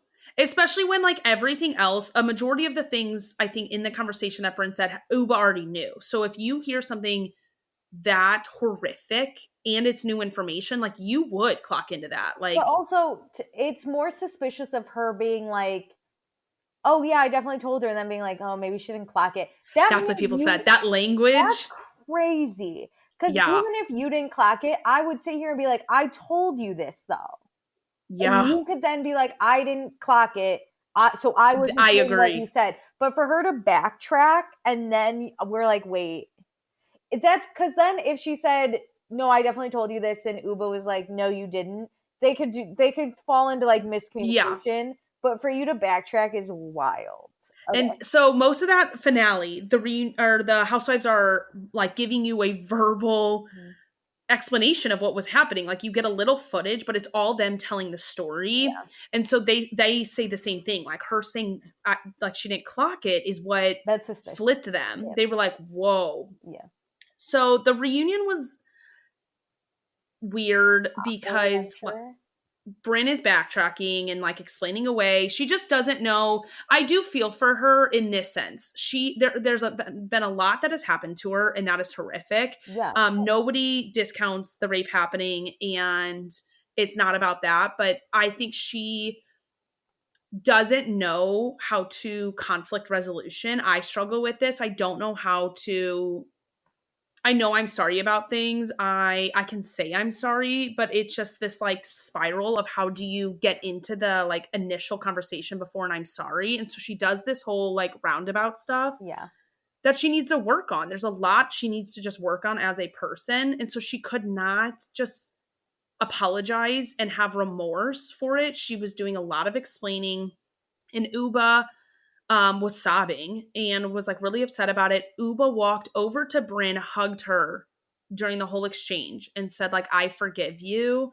A lot of people are saying she said that because Uba needs to like forgive her for herself, which is really great and like good of Uba to do. Is Uba married? I'm creeping on her Instagram. She's not. Okay. She is dating a guy in Connecticut. They call him like Mr. Connecticut, but they're more open about their relationship now, but he's not really on the show. A white man? What? Is it this white man she's taking pictures Yes. with? Okay, yeah. Yes. Okay. So yeah, it was like very chaotic. Brynn they break, and Brynn does sit with Uba and one-on-one apologizes to her, which I think is like the conversation they had one-on-one was very genuine in my opinion. I think Brynn does not need to come back to this show because she needs to really work on herself. And I just don't think she can do that with cameras on, because I think she's so used to playing this external person that only gets added when there's cameras on her. And I find it so sad. I think what she did was horrific.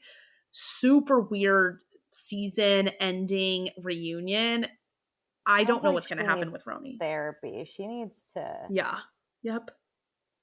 Uba's gorgeous. Holy fuck.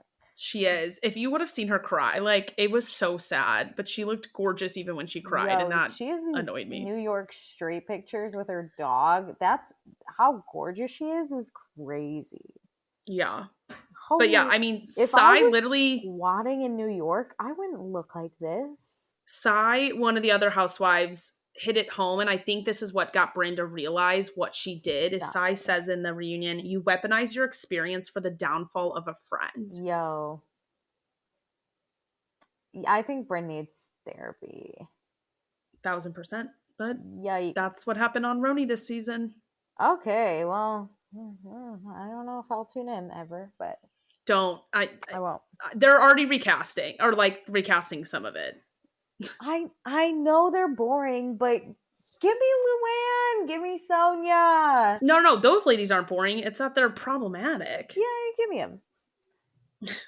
give me them. You know, like give me them. I think add those two in and add in. The problem is with problematic housewives is they're never gonna just like learn and grow. No housewives. If you're gonna be problematic, you're just it's like we're like the people on Southern Charm or Summer House or Vanderpump Rules. Like they can grow, they can learn, like because they're creating these brands. The women on Housewives are already rich. They don't. It doesn't matter if they're problematic. Whereas, it's the opposite of new RHONY, because these ladies are growing their brands or want more. They're young and hungry, that they are way too cautious. And so where's that medium? Like I am fine with Luann and Sonia being a little problematic. I'm not okay with the Ramona problematic. Yes. I think without problem, right? They'd never get arrested if they weren't like a little problematic too. I've been watching, listen, I'm catching up on Potomac, and I'm not going to go into it. Potomac is the best housewife franchise. I don't know why it's not talked about more. On this season, I mean, Karen Huger has a DUI, and that's watching her talk about it is angering because she's like the truth will come out and I will be vindicated. And I'm like, it's just like Jen Shaw. like how? Ladies. It's literally like, but how? You were driving drunk. What do you mean vindicated? The pole That's the you thing. ran into. I can is imagine. Be like, I'm wrong. I can't imagine going on an entire season of a show and spouting how I'm innocent when I am so fucking guilty. Yeah, but like it's such a good show. I agree. Because then the rest of the housewives are sitting there going like, okay, we want to support Karen because she's our friend and she has supported us in the past. But like how do I support this? So like, yeah, you got to be a little problematic. That's the problematic I'm okay with. It's like the racist, classist, like, yeah, you can be a little classist, to be honest. You can be a little classist because you are. I mean, yeah.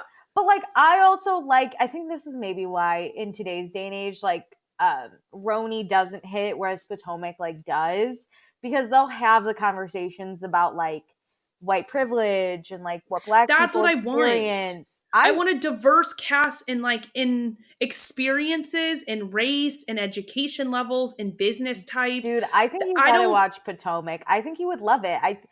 Not only do they have just like an all black cast, which is great, but then they also discuss like dark skinned women versus light skinned women, and like what does that look like, and what's the privilege that comes with that, and when you're like green eyed and like blonde, but you are a black woman, like you get more privilege than like other black women do, and like talking about that. And it's not always like done in the best way, but it brings up these conversations, which are like interesting because I'm not in those conversations, obviously, but it's like giving me the ability to learn. It gives you a peek behind the curtain. It gives me, the ability to learn and see different things. But also you have like one woman on the show who was homeless for a little bit and is like dealing with her mother in like a similar situation the whole 9 seasons. But then you have a woman who's an immigrant who has 4 degrees, and then you have someone who grew up like very privileged. So it's very also interesting to see. That's like, the thing. It's not just about diversity in colors like of your skin. Like you just saying like the different life experiences they've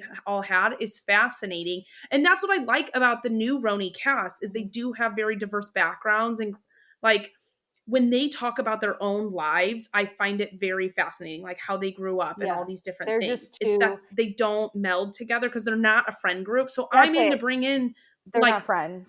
Luann and Sonia, but give me a more diverse friends, which I don't know if they have. That's you need like a friend group, which is also cool when like there's a crack in the group, and then they're like, how do we fix the crack? And it's like because they care. It's not just for the show. That's what it is like I think they can all like forgive Brynn because they don't actually have like a deep rooted relationship either. So at some point they can like move on in a social sense, but they don't want to like actually fold her back into this group. They don't want to be like maintain their long-standing friendship. Yeah, it's difficult. It's hard, but interesting. Can we talk about Traitors really quick? Yes. Okay, so these Traitors are a goddamn fucking mess. Dude, we watch it. We talk about it a week late because we like record before we watch the week's episode. Our conversation was so on point for last week's episode, though. No, we were so on point. So basically, the Traitors are a goddamn mess. Carolyn went in there and was like, Danielle's calling me out, and Rob is sitting there going, what do we do? And Danielle's like, I never called you out. And Rob's like, so what do we do? And Carolyn, the scream I screamed. Carolyn goes, we're going after Danielle. And I went, just to hold it together. All these people are like, remember, we used to talk about this with Jax and early Vanderpump, like, oh, A plus B equals 3. Yeah. Like, they're like, that math is mathed. But even, I kind of like, okay, I've decided this past episode, I kind of like Boston Rob not being able to control the situation because it's so out of his hands at this point. Like, I know, but I need more interviews of him being like, the fuck am I doing? Like, what's going on here? I'm trying so hard. He'll never admit it, but I want him to be like, I'm going to lose because of these 2 idiots. Like, that's what I want. Worst. I want his inner monologue in those interviews because we're all playing from where I'm watching. I know the Bravo people aren't, but the gamers are watching from the point of view of their favorite gamers. Yeah. And one of those is Boston Rob, that I want to know that he's free falling and just trying to grasp onto anything to make this work. He's very good at grasping. I think these faithfuls are just very dumb. Anyway, they murder Bob H, which honestly I was like, no, y'all are that was a better one than the ones in past. Bob H was not going to get banished. I guess. It was fine. Anyway, Sandoval is the best. He's that like, man. Hey, you know who the next morning immediately, hey, you know who's sketchy? Dolores. And I went, he's never watched Bravo. This man who's the star of Bravo never watched. Dolores? And then immediately people tell Dolores. And she's like, fucking Tom Sandoval. So funny. He was very funny this episode. The editors hate him. He was scarfing down food like he's never eaten a day in his life. I saw an entire post on social media dedicated to how much prosciutto he ate. Well, he lifted the prosciutto up at one point and someone got a great picture. But then it's like lunch. No one's around. It's just him standing at a table, hovered over, shoveling food. It's the stand eating. I stood and ate lunch today because I was so busy. Like, my guy, sit down, relax. Like, nobody thinks you're a traitor. You're safe. But the way he shoveled the food in, he's never eaten a day in his life. This is the first food he's ever seen. He must be maybe he's poor now. I don't know what's happening. Anyway, so Boston Rob immediately gets to work. He's like, it's Wes. Wes is a traitor, which we knew I was like, yeah. Wes doesn't really go to work, but Derek does, which I think Wes was not smart to not go to work. I was like, I agree. But Derek starts going hard because Derek knows if he's going to take a shot, he better not miss because Derek played the game before. So, meanwhile, Danielle's playing the worst game she's ever played. She's still talking about Carolyn, telling everyone. I'm crying. Alicia, I was like, okay, I understand long term you want the other traitors out, but why is your only goal of the night to get traitors out? Girlie, we could have, if you had just campaigned correctly, you could have gotten Boston Rob out. That too. Check. Why are you trying to shift focus? What are we doing? Her goals are so unorganized. She's like trying to go after traitors first. And the most obvious traitor that is up for banishment, she's like, no. Let me go the hard route. Yeah. Okay. So then we go to the challenge where you can win immunity. I love that 3 out of the 4 immunity shields or whatever, they played rock, paper, scissors for. But the 4th one, Carolyn just picked up. She was like, mine? And then they're like, I thought we would maybe like play rock, paper, scissors. And she goes, what? Mine? Loved. I was like, I think it was Tom who said it too. I was like, Sandoval, shut up. I loved Carolyn because then they would just be like, what if we can like did it fairly? And she goes, what? Like she can't hear them. What? It's mine? I thought we were just grabbing.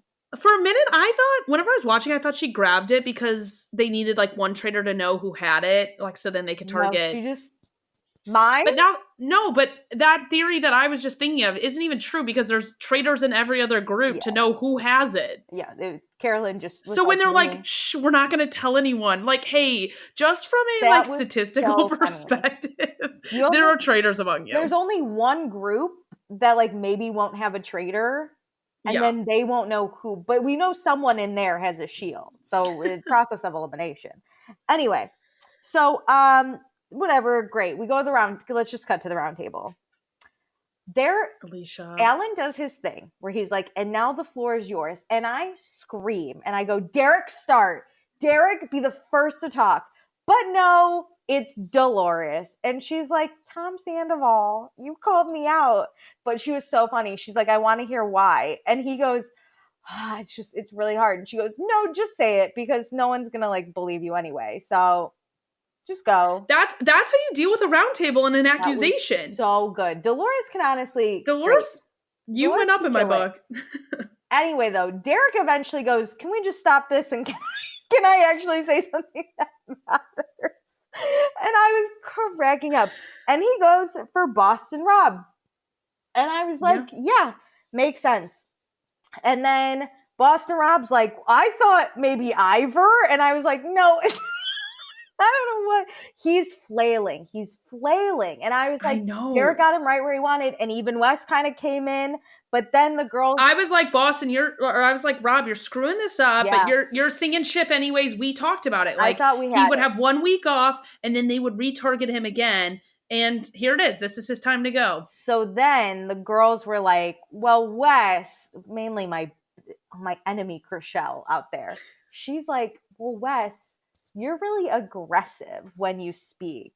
And Wes fucked this whole thing up, and he's like, he was like, yeah, he was okay at first. He's like, I'm an aggressive player. That's just who I am. You know who wouldn't play aggressive is the Traitors. I was like, good note. There we go.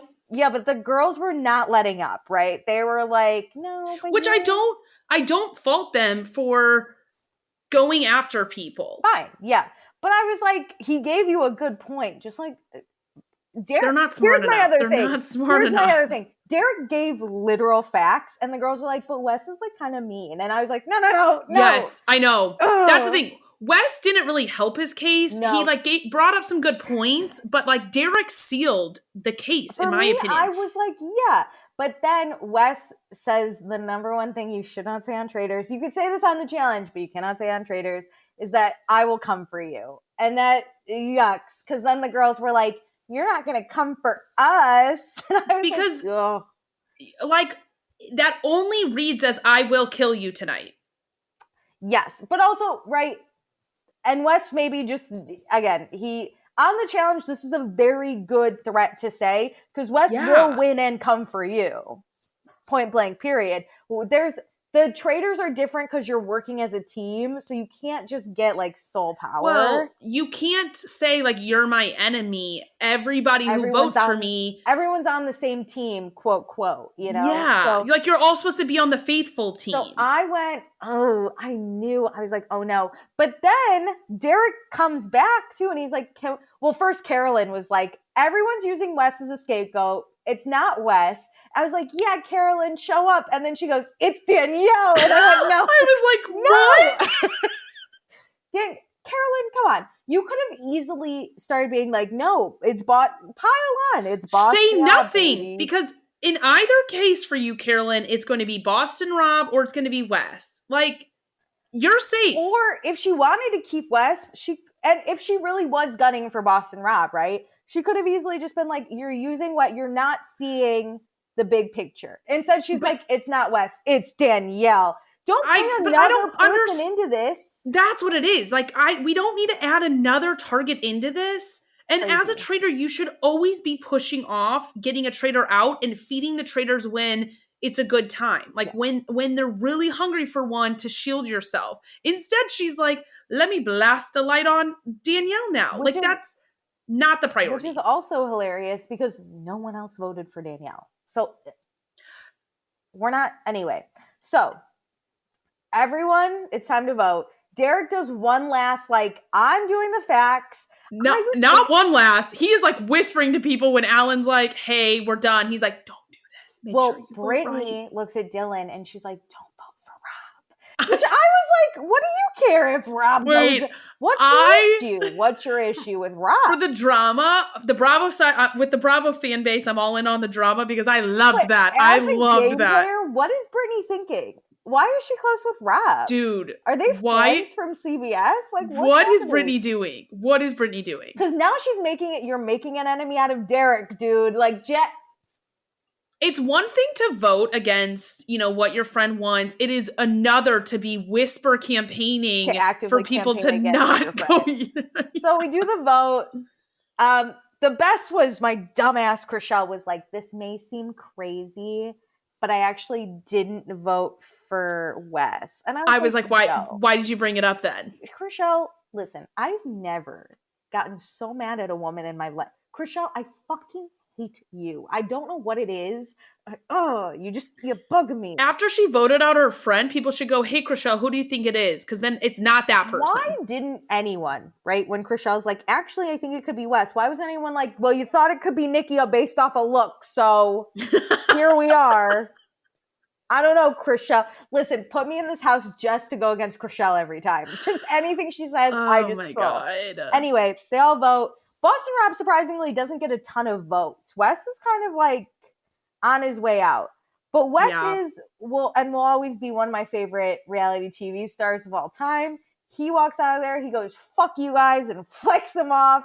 And you know how usually everyone's like a little sad and they like cry when someone leaves because it's like, oh, we didn't get a faithful, or we got a faithful or whatever. This felt like utter defeat. Like looking at everyone, Yeah. it was like, fuck. Dude. I think that they are really realizing they are really bad at this game. I love on all fronts. Derek was like, there we go. Good job. There we go. And then to make it worse, Boston Rob is going around, "Thank you for believing in me." He's like, no, just shut up and sit there. I know, but then you were wrong. You're wrong though. That's the thing is he's like, "No, thank you for believing in me." But you were campaigning against Wes, so you're wrong. Why would I keep believing you? You're keeping wrong. To be honest, Wes campaigned against himself more with that line. Yeah. Like, that is the reason most people voted for him. It's kind of crazy that he's like, "Thank you for believing in me." And they're all being so weird. Why are all the traitors being so weird in the way they interact with the faithfuls? Obviously it's edited, but I'm like, a lot of this stuff would, I feel like, stand out to me. Do you agree that Boston Rob has to be next? Like, there's no way he's making it through this week. Here's what's going to... So, one really quick. Brittany and Derek then have a conversation. And Brittany's like... Oh, yeah. "How could you campaign against Boston Rob?" And Derek's like, "Why do you fucking care? I think it's Boston Rob." And she's like, "It's not. You have to believe me." And Derek goes, "Well, I think you could be a traitor too." Derek, how could you say that? And he's like, "What? You're sticking up for Boston? Who's fighting that hard for someone who's got all the evidence against him? Like, the fuck?" Yeah. And so then he goes to Dylan and he says, "I think Brittany's the traitor too." Which I was like, don't go for Brittany, Derek. Stick on your Boston Rob theory. I thought that too. I was like, they're going to get confused with Brittany. Go after Brittany. She's not going to be one. And then it's going to give Rob, like... Well, here's the thing, though. Evidence that he's like a faithful. Rob can't kill Derek. That is way too obvious. Right? You cannot kill Derek. But we're getting into the land of being so obvious that if they do it like is. I think if Rob makes it through this week, so they kill someone and then he makes it through the round table. I think it depends, right? Like I think it depends how Derek and the rest of the house sees it, right? Because these people don't see it the way we see it. Like, I know. To me, it's so obvious that like the traitors are crazy.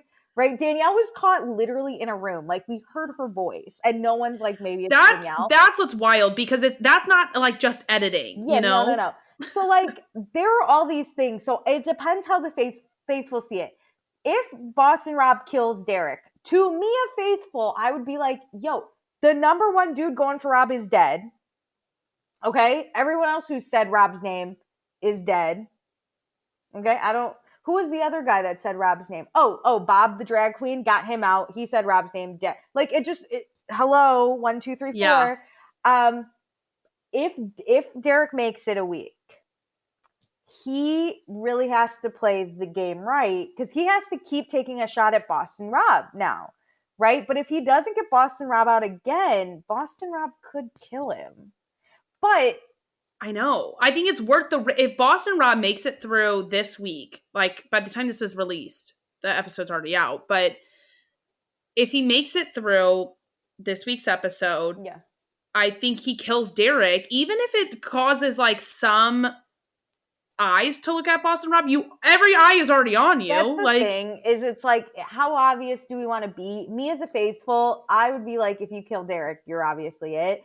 Because let's say Boston Rob as a faithful, Boston Rob's not a traitor. You would want to keep Derek around because he's putting all the heat on someone else. But then is that too obvious? Like, that's what I'm saying. Like, I think it would cause so much conversation. It's worth the risk of benefiting Rob. I think Dylan though would be the one to be like, yo, like Dylan would sit here and be like, can we list these facts real quick? Like, can we all just vote Boston Rob, whether he's a faithful or a traitor? I don't think Danielle's going to let Derek go easy, and she'll sit there and be like, it's Boston Rob. So he's got to be real careful. I am sorry, but if Boston Rob goes, I do not want to watch Carolyn and Danielle in that turret. I think if Boston Rob goes, they would bring in, like, Derek or someone to help. That's a really bad idea for Carolyn.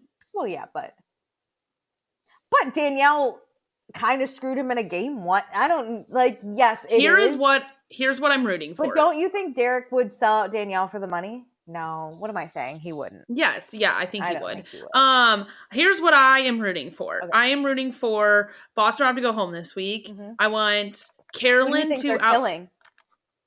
It doesn't matter. It doesn't really matter.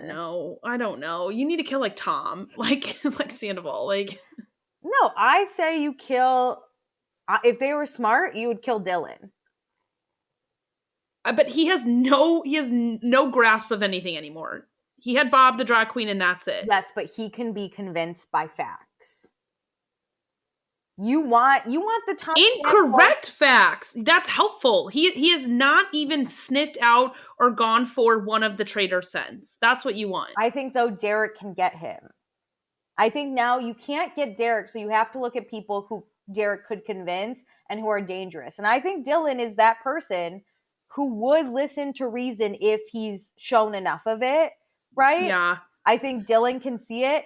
And I think the traitors go for Dylan. I think you get Dylan out because you want Tom Sandoval and fucking Dolores who votes for Tom. But I think the traitors need to do a better job of infiltrating and like becoming allies with the delusional girlies, bravos, like all these people. Who they need in the end to stick around forever. Yes. Plus, because we're on episode 7 or 6, 7, 8, somewhere in there. When do you actually have to start getting the traitors out so you can be the sole money maker, right? You got to. How far do we go? Yeah. So I think you get Dylan out. I don't know. Do you say Tom or someone delusional? Maybe. I think Tom would give them no clues, and so it's either one for the traitors. I think Boston Rob is out this week though at the round table. Mean, Jesus Christ, if he's not. Ideally, Boston Rob, we can agree, goes out at round table. Then the traitors will probably get to pick another traitor. Who do we pick? That's where I think fights are going to ensue, and we're going to get a cliffhanger because I just cannot see Carolyn and Danielle agreeing. I think they could both maybe agree on like Gabby because Carolyn. You know what? Actually, Danielle doesn't know that Gabby told Carolyn it was Danielle, but they're both friends with Gabby, so you could like maybe play Gabby either way. That or don't kill Tom Sandoval, bring him in and scapegoat him. Yo, he would give himself up in a second. And then ideally you get Tom out a week or two later because he can't have a secret. And then everyone thinks there's just one traitor left. Because you've already voted out. That would be interesting. And then it's a battle between Carolyn and Danielle. I wouldn't mind that being the end. Yeah. And then it's just whoever plays the better game. I mean, we have like one more month. They already like, I'm pretty sure it ends on March 6th. So. Okay. So we have, so maybe they don't bring another traitor in and it's just Danielle and Carolyn being chaos. Yeah. Because based on the numbers, I don't think they have a moment to skip a kill. Yeah. So. We'll see. Oh, I love the traitors. Me too. I'm not listening to anything, to be so clear. I'm not either. I only listen to the Legally Brunette podcast by Emily Simpson and her husband, she's on Real Housewives of Orange County, just for the Justin Baldoni, because they're lawyers. So I wanted to hear their takes. Did they say anything we didn't know? No, they discussed everything we discussed. There were 2 parts, and that she read all the complaints and stuff like you did and walked through a lot of it similar to you. And she's the one who really merged that conspiracy theory for me on the break. Interesting. And maybe really quick. Did you know Justin Baldoni has a book? That's titled because Undefining My Masculinity, which just means he's a girl's girl. Because he did a TED Talk, a book, and then I think that's what spurred his podcast. Oh, interesting. What's his I was looking for his podcast. It's like Man Enough, I think. Well, that's his book. But if you search now, Man Enough podcast. Yeah, okay, cool. Maybe I'll listen. Oh, they haven't recorded since October. Well, his co-host quit. Well, get a new one. I bet it's just not worth putting anything out there right now. Well, we all know from Bravo, once you have a legal case out, you really shouldn't speak. Just shut the fuck up. Okay, great episode. So fun. TTYL, do all the things. Thanks for joining. Bye.